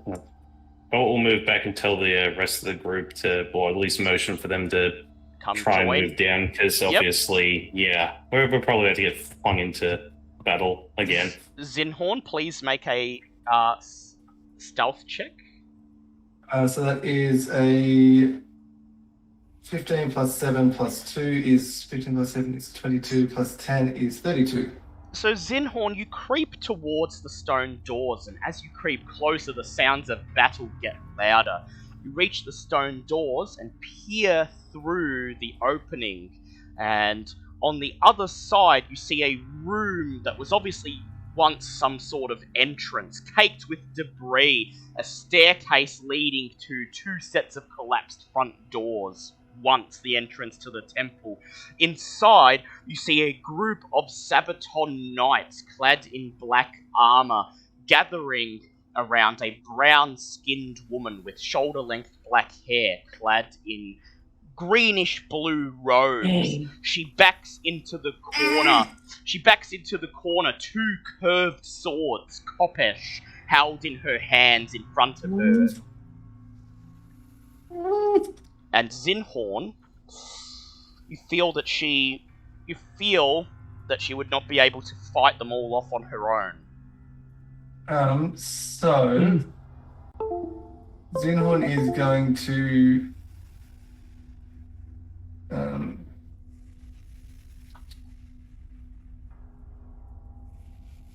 that's 30 foot. So Zinhorn is going to cast a maelstrom in the middle of them all. Yep, a maelstrom in the middle of them all. That will start combat. Do we get a chance to move up before we get started? Or are you just casting it straight off? Well, as soon as I see that they're Yeah, the girl. getting cornering her, I would have cast it to try and firstly Yep. draw their attention away. Okay, so please roll initiative. And then we'll get to cast it. That is a 19 plus 8. Yep. I want a high roll on perception. 19. 19. 22. Ooh, Ooh, lovely. nice. Well, Zinhorn will still cast the spell to get it off, to get the combat Yeah. started, but then... Yeah, Bobbit no, will that's go. fine, it's fine, it's fine, it's fine. Okay, so Bobbit, you cast Maelstrom. No, What saves do Zinhorn. these enemies... Zinhorn. Yeah, Zinhorn. Zinhorn. Seeing this woman under attack, you burst through the opening of the doors and cast Maelstrom. What save must these enemies make? A strength save. Strength save. Very well. So, the two blackguards pass with 17 each. And the three knights fail. Alright, so that is 6 plus 5 is 11, plus 4 is 15, plus 4 is 19, plus 4 is 23, plus 2 is 25. 25 damage. Okay, so 25 damage to the knights and 13 damage to the two blackguards. The And they're all, the failed ones are pulled into the middle. Yep, the 10 feet Maelstrom in. pulls the knights into the middle of the room, away from the woman. The blackguards raise their weapons, whirl around, sighting Zinhorn. An elf! It's the Archdruid! Shouts one of them. Get him! An elf, you say, as he then transforms into water element and then dives into the maelstrom. Yes. Damn. You wild shape into a water elemental and enter the room, diving into the maelstrom. And then disappear. Yep, then fade away. Okay, it is Bobbit's turn. Obviously, Bobbit's going to run after Zinhorn, because this is all going... 5, 10, 15, 20, I should be able to get, like, 30. right inside the... just inside the just room. inside the room. And can I see everything that's going on? You can now see everything that's going on. You see, you're just in Including time. the person? You're just in time to see Zinhorn leap into the whirling maelstrom and disappear. More importantly, can I see the person You on can. the other side of the You room? do see the woman, her two koppesh raised in front of her, looking from left to right as she tries to look for an opening to attack. And in the heat of battle, you cannot get a close look at her face, but as she looks over in your direction, hearing you enter the room, there is a flicker of recognition in her eyes. Memories begin to stir unbidden in your head, but you will need to calm the room down before you can fully indulge in them. Oh, it's not fair, because that's a character I know who this is. Alright. Alright, guess we're going to need to take down some... So, only the knights got pulled into that maelstrom, correct? Yep, only the knights are. How big is the room we're in, like, tall-wise? It's about 30 feet tall. It appears to have once been a main hall. You can see at the bottom, at the south of the room, there's a collapsed set of big stone doors that must have been a main entrance and a staircase leading up to them. So it's between 30 and 40 feet tall. It's definitely taller than the other rooms that you've just come through. None of these guys look like they're going to be, like, the main person in charge of this. No. Damn. I had something saved for dealing with the main boss, but I'm going to instead use my bonus action to cast Grim Scythe. Yep. Because I really want to end this stupid battle, because it seems Activating your important Grim right Scythe. now. And...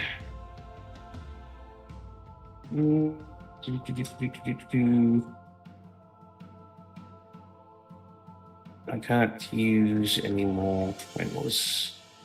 damn, I can't do that on this turn, so I've used my movement, used my bonus, and I'll just lob a Eldritch Blast over at Blackguard number 2, since I can't move any further at the moment. Yep, go ahead, roll to hit him.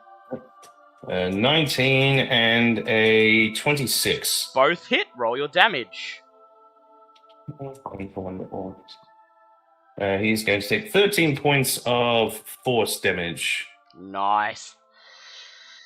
He turns, he steadies himself after the hit, sees you in the door, and he calls out, "It's Alessander! Get her!"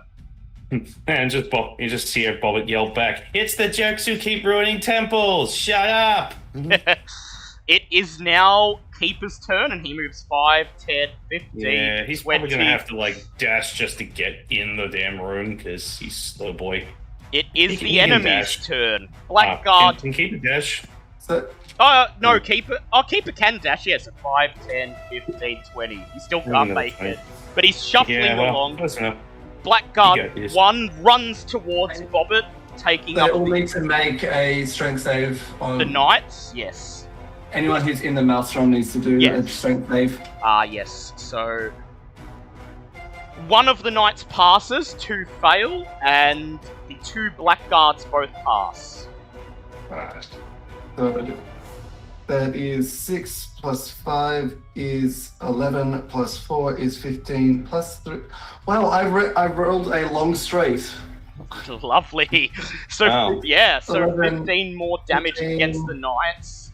15 plus 3 is 18 plus 2 plus 1 is 21. So I literally rolled a 1, 2, 3, 4, 5, and 6. Wow. Nice. Yeah. Well, that's good. Yahtzee. These knights Yahtzee. are taking. Yeah, Yahtzee. Blackguard 1 runs across the room, dodging and weaving between the debris towards Bobbit, and is going to cast Blinding Smite.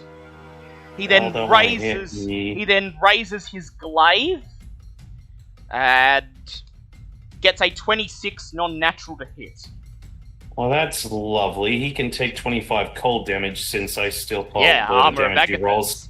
Yeah. Yeah, because that's still active. So let me know what the damage is. And So he hits you for 14 points of slashing damage with his plus this 1 poor glaive. bastard. This poor bastard. I still have temporary hit points left. And So you can then take 25. Yep. you take an additional 16 points of radiant damage, and you must make a con there it is. save. Seems I do. Stay there. What was I doing? Con save. Yep. Fair enough. Nat 20. Nat 20. The blinding smite does not No. blind you. No. None of that. Shame on you. It is Blackguard 2's turn. He runs out of the maelstrom and then raises his. He then casts protection from evil and good on himself, protecting himself from elementals. Dick. Let me see, is that a bonus action? No, that's an action. Okay, the 3 knights move in, ready to attack Zinhorn. Each of them makes 2 melee attacks. Do they know I'm like? Can they? If I'm invisible in the water? Oh, well, they're going to. Yeah, they gotta make. They did see you run in, but they have to look for you. Because Yeah, they don't- elemental in the water is Yeah, invisible. that's right, they don't know you're there. So, Knight 3 runs straight past you, getting an attack of opportunity from you. That is an 11 plus 7. Yep, 11 plus 7, 18. Unfortunately, that's not a hit. Your water splashes off his plate armor. He rushes up, raises his +1 greatsword, and makes 2 melee attacks against Bobbit. The first is a 19. Is that a hit, Bobbit? Oh, he's gone again. Okay, so 19 and 21, I believe those are both hits. So Bobbit takes 19 points of slashing damage. Knight number 1 runs past Zinhorn, getting an attack of opportunity.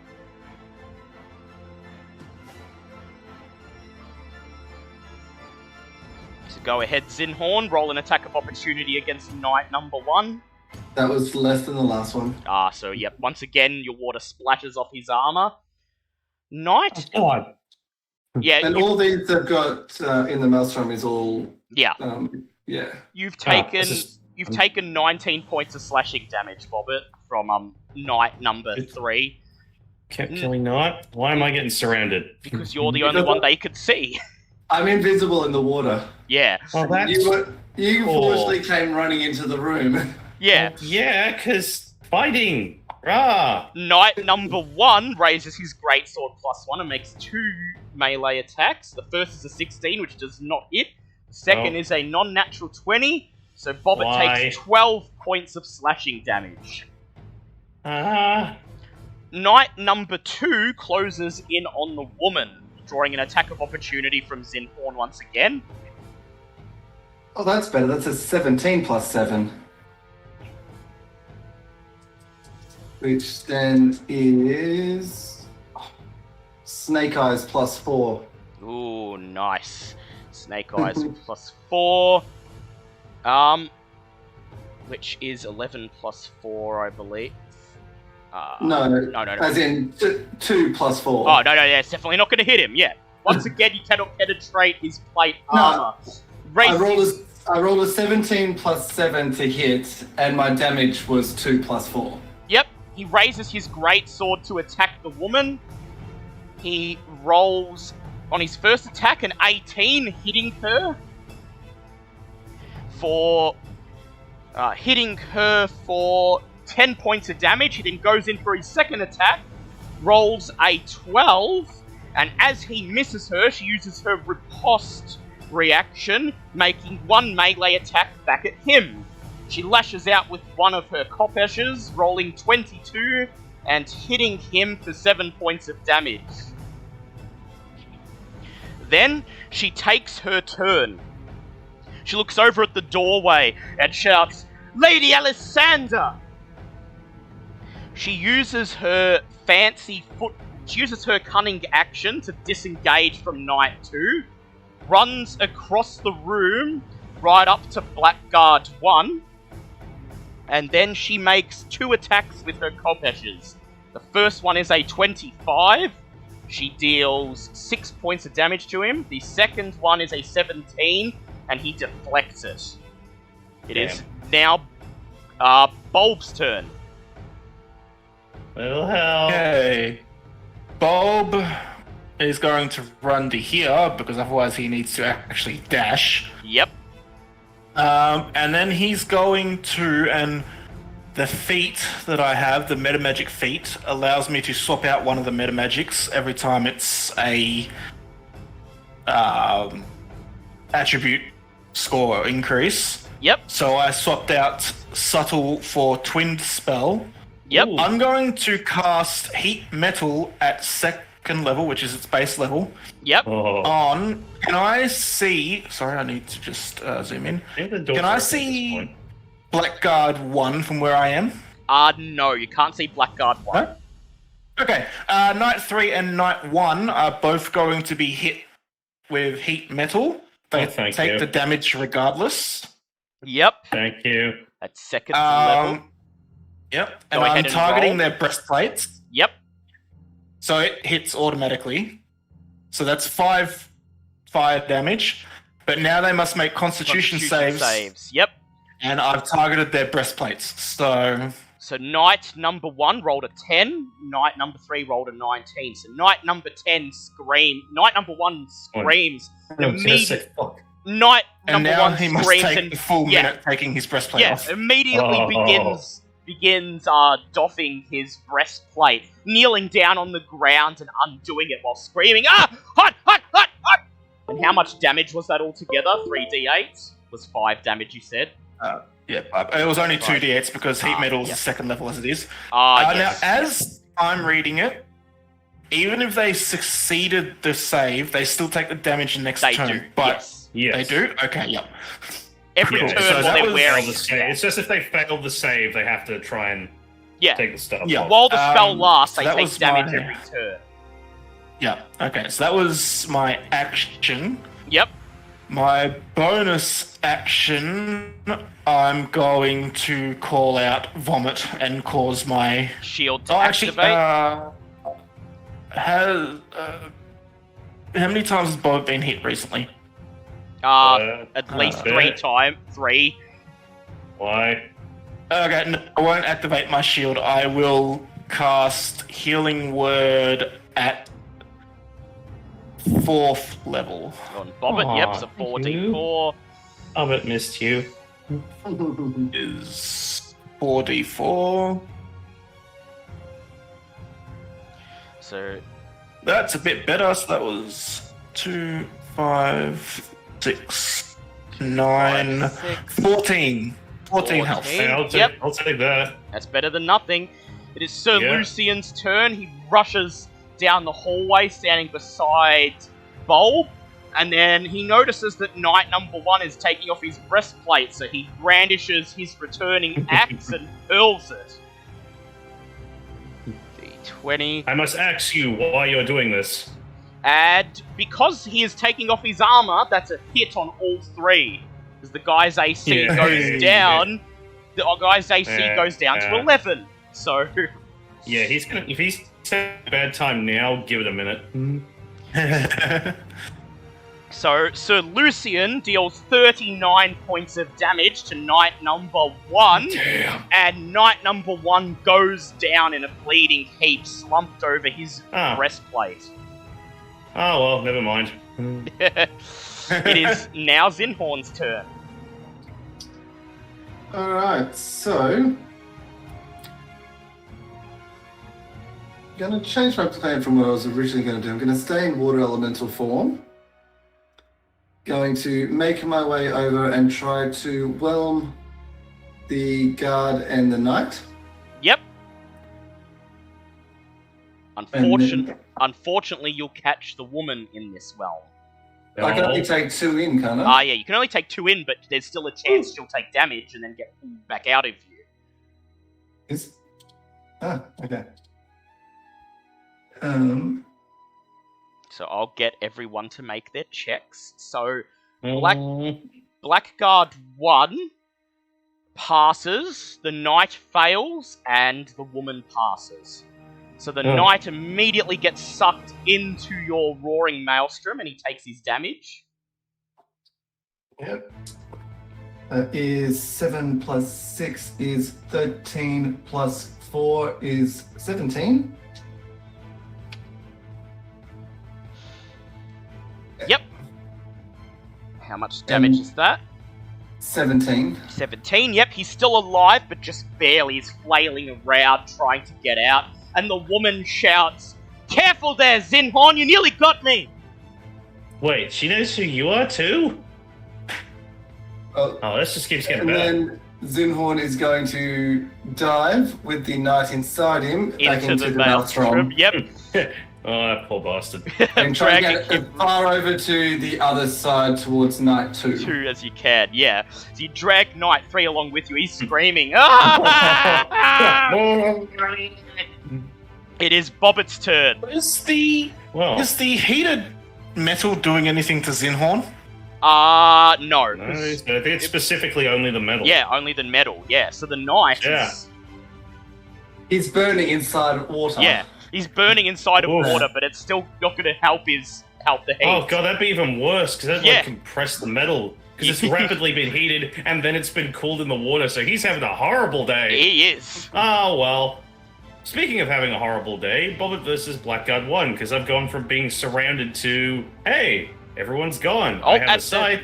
At the start of your turn, because you were within Yeah. 30 feet of Blackguard 1, make a wisdom save to not be frightened of him. Really? Yes, well, he is a paladin. Oh, piece of shit. Sorry, did I say that out loud? Does a 15 help me? Yes, 15 is fine. Now you can make his life a living hell. Cool. Well, first things first, Bobbit's gonna go. So, I suppose you enjoy making friends, Mr. Blackguard. He looks at you and he says, "You will pay for Chevalak!" Okay, going to have to ask somebody what that means. In the meantime, keep hug times. But while we're waiting for him to get over here, and we'll just swing with the scythe. Yep, go ahead, roll to hit That's him. going to be 12 plus. I assume a 24 is going to bypass any armor. he's 24 got. hits. Go ahead, roll your damage. Good answer. It's going to be 13 points of necrotic damage. 13 points of necrotic damage. Nice. It is Keeper's turn. Urgh. Keeper shuffles his way into the room. The Blackguard notices Keeper coming. And he says, "And you call us evil, Alessander?" To be fair, he's only made from bad people, so, if you guys keep annoying me, I might decide to make him a backup friend. Keeper raises his hands and goes in for a slam. The first is 22, which hits, dealing 9 points of damage. The second is a non-nat 20, which hits, and he deals 10 points of damage, 19 altogether. Yay, helping. It is the enemy's turn. Blackguard 1 casts Blinding Smite again, and then he's... Actually... No, he's going to cast Blinding Smite again, and then he is going to attack Bobbit with his +1 glaive. That's a 25 to hit. Of course. So Bobbit, you take 5 points of slashing damage, and you take an additional... you take an additional 21 points of radiant damage, and you must make a con save to avoid being blinded. Okay, you really need to give it a rest with that, man. That is a nat 20. I love having my advantage on these things. Just stop. That's actually annoying. Blackguard 2 smiles. He raises his hand and casts a spell magic on Zinhorn. Oh. Zinhorn shrinks back to his normal size. Not his friend. Yeah. Don't worry about the friend who's still being cooked from the inside, but okay. He casts a spell magic on Zinhorn, turning him back into an elf. And then Knight 3, who takes... Is it 5? You get roll damage again, Remy? No, it's on my turn. I use a bonus action to activate it again. He is in the Maelstrom again, so he does need to make a strength save. Yes, he is going to make a strength save, which he got an 18 on. He then rushes forwards with his greatsword, makes a nat 20 on the first one, hitting Zinhorn for 36 points of slashing damage. And the second one is a 20, so he doesn't hit, as Zinhorn's shield deflects the blow. It is Knight number 2's turn. He's in the Maelstrom, so he's going to make a strength save. That is a 21. He rushes towards Zinhorn, and while Zinhorn is flanked, he's going to attack with his greatsword with advantage. So that is a non-natural 26 on the first. Zinhorn takes 13 points of slashing damage. And on the second, that is a non-natural 23. Zinhorn takes another 7 points of slashing damage. The woman brandishes her koppesh and uses a bonus action to make a feinting attack, darting in towards Blackguard 1. He swings at her with his glaive, but she ducks, and then she takes advantage of the opening she's created and rolls with advantage on her first rapier attack. Yay! And that is a nat 20. Yay! She deals 19 points of piercing damage to him, and then goes in with her next rapier attack. That is a non-nat 24. She deals an additional 10 points of damage to him. And she says, "I've got your back, Lady Alessander!" Okay, definitely know you from somewhere. We'll have to get to that in just a minute when I'm not being slowly beaten to death. It is now Bulb's turn.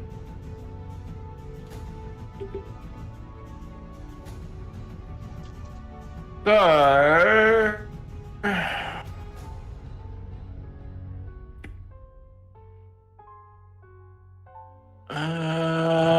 bonus again. Yep. Which was only 4 damage this time. 4 damage to Knight 3. But does he need to remake his Constitution save or no? I don't. No, he just takes the damage. Yep. Cool. Okay. Then I'm going to move here. Yep. Now you can see Blackguard 1 as you stand in the doorway. Blackguard 2. Yep, you can see both of them. I assume they're both wearing. Yep, they're both wearing plate armor. Oh, I don't have any more meta magic. However, because I used my 2 points to cast a second level spell. However, I am going to recast Heat Metal. Yep. At 5th level. which gives me 5d8. And I'm going to cast it on Blackguard 2, Yep. because no one else is fighting him. Him? Yep, good idea. So that's... I don't have 5d8 on my table because I'm smart. 5d8. So he takes 21 damage. Yep, he's gonna make his And then must make concentration his check. constitution saving throw, and it's on his breastplate. Yep. So he got a 21 on his con save, and now he's gonna do his concentration save to see if his protection from evil and good dispels, and it does not. Okay. Well, whatever. I hit him for 21 damage. I'm happy. Yep. Yeah, that's all. How much movement did I use? 5, 10, 15, 20. I'm gonna take 5 feet back. Back. 10 feet back. Back, yep. It is Sir Lucian's turn. He raises his sword and shouts, "Charge!" And he says, "You, Blackguard! You, Blackguard, are nothing but an imitation knight, the type we have at home! How about you?" And he swings with his sword and hits twice out of 3 times. Oh, wow. So that is 25 points of damage to Blackguard 1. And he is additionally going to use a precision attack. He's going to spend another of his superiority die to add an extra 1d10 of damage to the hit. And that is an extra 5 points of damage, so 30 points altogether. Wait, wouldn't he be able to roll with Wouldn't he be able to roll with advantage since this Blackguard's completely surrounded? Yeah, but he still missed that one attack. Okay, Yeah. fair enough. I just wasn't sure. Because I know he usually rolls ridiculously well. It is now Zinhorn's turn, and Zinhorn, as you are back in normal form and within 30 feet of 2 Blackguards, you need to make 2 wisdom saves to not become frightened. Okay, wisdom save number 1 is a 22. That is a pass. Blackguard 1 does not frighten you. Wisdom save number 2 is a 21. You pass. You are not afraid. So what are these, like piles of rocks? Yeah, these are piles of rocks and debris And with the 20-foot radius, that means from the point it's 20 feet on either side, correct? Yep, that's correct. Well, actually, no, Alright. 20-foot radius means 10 feet from either side, we worked out. So you're in the middle with 10 So feet. a 20-foot diameter. Yes, yeah. Okay. That changes some things. We worked it out. It's iffy how they word it, but when they say radius, what they mean is diameter. Yeah. Yeah. Right. That will assist with some things. Well, I passed my strength saves since I'm in the maelstrom. Yes, you're in the maelstrom. So Zinhorn is going to, what have I got? I've got 35 feet. So he's going to make his way over towards the right-hand side, since I can't click on it. Yep. As far as I can. Are you using an action to disengage, or are you going to take the attacks of opportunity? I'll take the attacks. Yep, alright, so you rush towards the right of the room as the 2 knights swing at you with their swords. The first one is a 23. So you take 12 points of slashing damage, and the second is a 10. And that misses? Yes, so you get away. Alright, so then Zinhorn is going to pull a bead of fireball out. Ooh, nice. And chuck it between knight 2 and 3. Yep. So it's only going to hit them. Yep, they're going to make their dex saves, and they both nat 1. God bless you, Fireball. Godspeed, little Fireball. Godspeed. Alright, so that is 8d6. 1, 2, 3, 4, 5, 6. I have 8d6 in my hand. Alright, so that is 5, and 5 is 10, and 5 is 15, and 4 is 19, and 4 is 23, and 3 is 26, and 3 is 29, and 1 is 30 points of fire damage. Ooh. Okay, so both knights scream as they go down in a maelstrom of fire and flames. Oh, I love my elements. Yay, elements are fun. I'm glad I swapped out my heat metal then. Yeah. And It is. Zinhorn then just stares straight at guard number 2. Yeah, Blackguard number 2, you're next. It Yep. is Bobbitt's turn. Cool. Can I allow Keeper to go first if we're sharing Yeah, the if same you want. initiative? Yeah, if you want Keeper to Cool. go first. Keeper roars. Bobbit issues Keeper in order to basically hug Blackguard 1, or at least like grapple and hold him in place. Yep. So he hits. His first hit is a 10, so he fails. But the second one is a 12, which also fails. And Keeper just pounds the floor and goes. That's okay, buddy. You'll probably get him next time, unless he kills me now. That's okay.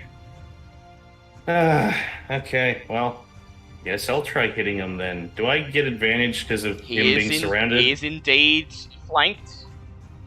That's good to know. Okay, I'm really glad I got to re-roll that because the first one was a nat 1, the second was 18 plus 12, so that's a 30 to hit. 30 to hit. That's definitely a hit. Okay, come on, big whammy. That'll do nicely. That's going to be 15 points of necrotic damage. 15 points. He is still up, but just barely.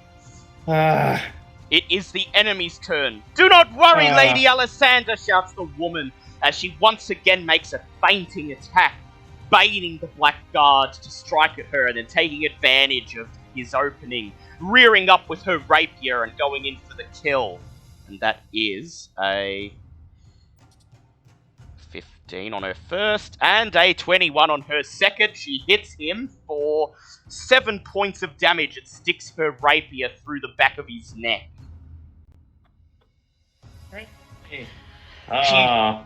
She nods and says, "My pleasure, Lady Alessandra," and then runs across the room, backflipping onto the wooden altar in the center, and then backflipping off, standing toe-to-toe with the next Blackguard. 1, she is awesome. 2, I know it from somewhere. It's gonna drive me nuts all day. What do you think, Keeper? It is Blackguard 2's turn. He's going to take 2 multi-attacks. He's going to use his first to fire his heavy crossbow in the direction of Sir Lucian.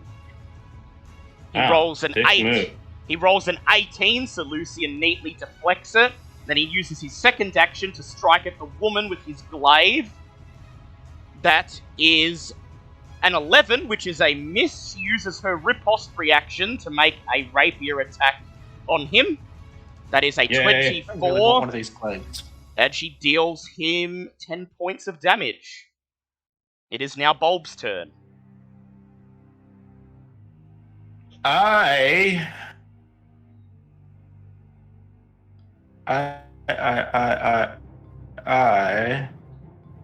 I'm going to walk down here. Yep. Into the room. To step over the body of the dead Blackguard. Amongst other things, yes. Then I'm going to cast Dissonant Whispers on Blackguard 2. Blackguard 2. Yep. Only that long since I've used Dissonant Whispers. Let me look it up. Dissonant Whispers. Should I start, He needs to start make a singing wisdom Tales save. He rolled an 11 on his whiz save, which is, well, he's a paladin, so wisdom's not particularly high. Enough. I think it's 2d6. 3d6, actually. Psychic So damage. I think I've got too many pages open and 3d6. Okay. Yep. So 3d6. 5, 6, 7. Jesus Christ. So that's 7 damage as I whisper in his mind.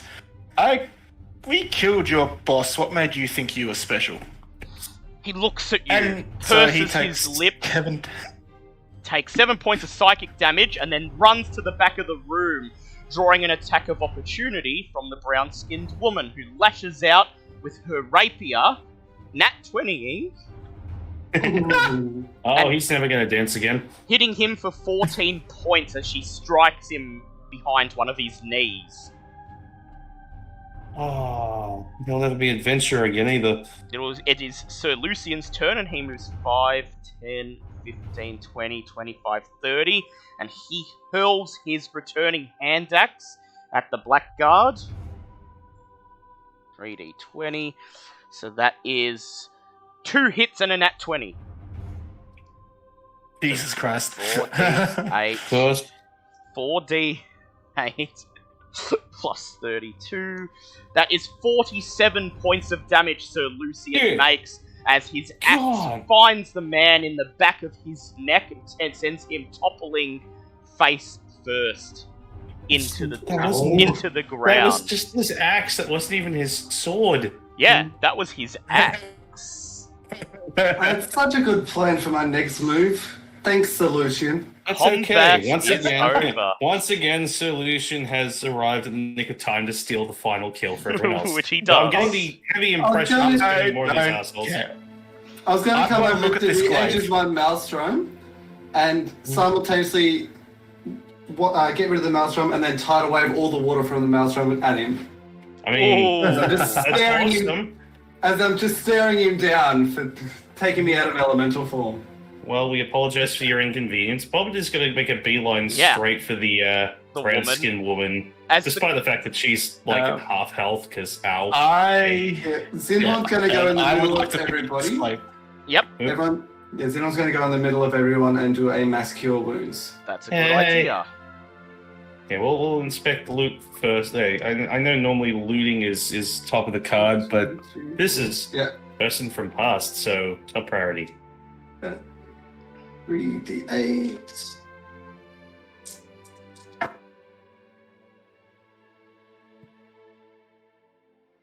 That's 8. I surprisingly plus did 7 Not take is damage. Yeah. 15 I did. plus 4 is 13. 19 plus 5 is 24 points 24. of healing for everybody. 24 Ah, points of dearie. healing for everybody. Okay. As We're the now at 2. I will be right back while Yep. you talk to this lady. as Yep, the yep, yep. Sorry. healing light sweeps throughout the room and the sounds of battle subside, the woman stands in place. She, in one single motion, slides both of her hooked swords into their sheaths dangling from her belt. Then she brushes dust, muck, and bits of blood off the front of her green cloak. Looks at you each in turn, her gaze lingering on Alessander and Zinhorn.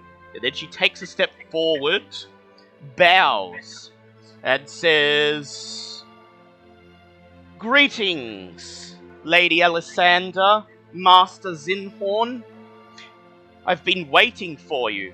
I am Messica, protector of Lady Alessander and knight of the city of Mezro." And with that, Bobbit just immediately goes in for a hug. No questions asked, just immediate hug. Bobbit just reaches out, Mhm. wraps her arms around Messica. Messica is taken by surprise at first, but then she rubs one of her hands through the top of Bobbit's hair. Oh, it's not Bobbit doing the hugging, it's Yeah, Alessander. yeah, Just rubs- oh my god, this is actually someone that I know and knows me and isn't, like, legitimately have had actual memories of her. Rubs her fingers through the top of Alessander's black, leathery snake hair. And It was in says, disguise, but this was fun too. "Oh, Alessander, I had prayed to Ubtao that you were okay. The last thing I remember is you putting on that hat, and then nothing. But I knew in my heart of hearts that we would reunite. I never gave up hope, and while certainly things have happened to you," she says as she holds up a strand of the hair and studies it. The snake appearance, the missing arm, etc., etc. Moving along. She says, I see that look in your face that always marked you, Lady Alessander. That drive to restore Mezro to greatness. And I think Uptow, we are together again. She extracts herself from the hug. Then she looks over at Zinhorn, bows, and says, Master Zinhorn, when I last saw you, you were but a child. But I recognize that face anywhere, and that obsession with the elements. I remember. You see, you may not remember me, but your parents. It was my suite that they stayed in during your stay in Mezro, and I remember you spending every waking hour poring through all my books, researching all the elements. Never could figure out which one was your favorite, though. I think maybe a toss-up between water and air, Messica says, smiling. Did anyone else just pick up on the discrepancy? What's the discrepancy? Go The ahead. guy that we're working for said that Zinhorn stayed at his place. Yeah, I know. I know, that's it. But this lady just actually gave us evidence, so... Yeah. Well, it depends on the day, but as of recently, I've found there to be combinations that are more effective than the individual. Messica simply silently nods. She looks over at Bulb and Sir Lucian, and she says, And you, whose names I do not know, I make your acquaintance. Messica, Knight of Mezro. I guess technically that makes me Lady Messica. With this, Sir Lucian just nods and says, Yes, Sir Lucian, Knight of Waterdeep. Please never forget the rank. Messica just smiles and says, Lady Messica, then. And now, bows his head and just goes, Bulbasaur, co-archdruid of Port Nianzuru. over on the other side of the room, Keeper just nods and roars. Messica looks over at him and says, Yes, yes, and you too, of course. She says, Well, quite a group. Just what I needed. We shall restore the Daijobi Senga together. She nods her head and smiles. Glad to have found you at last. That ends this week's session. Ooh.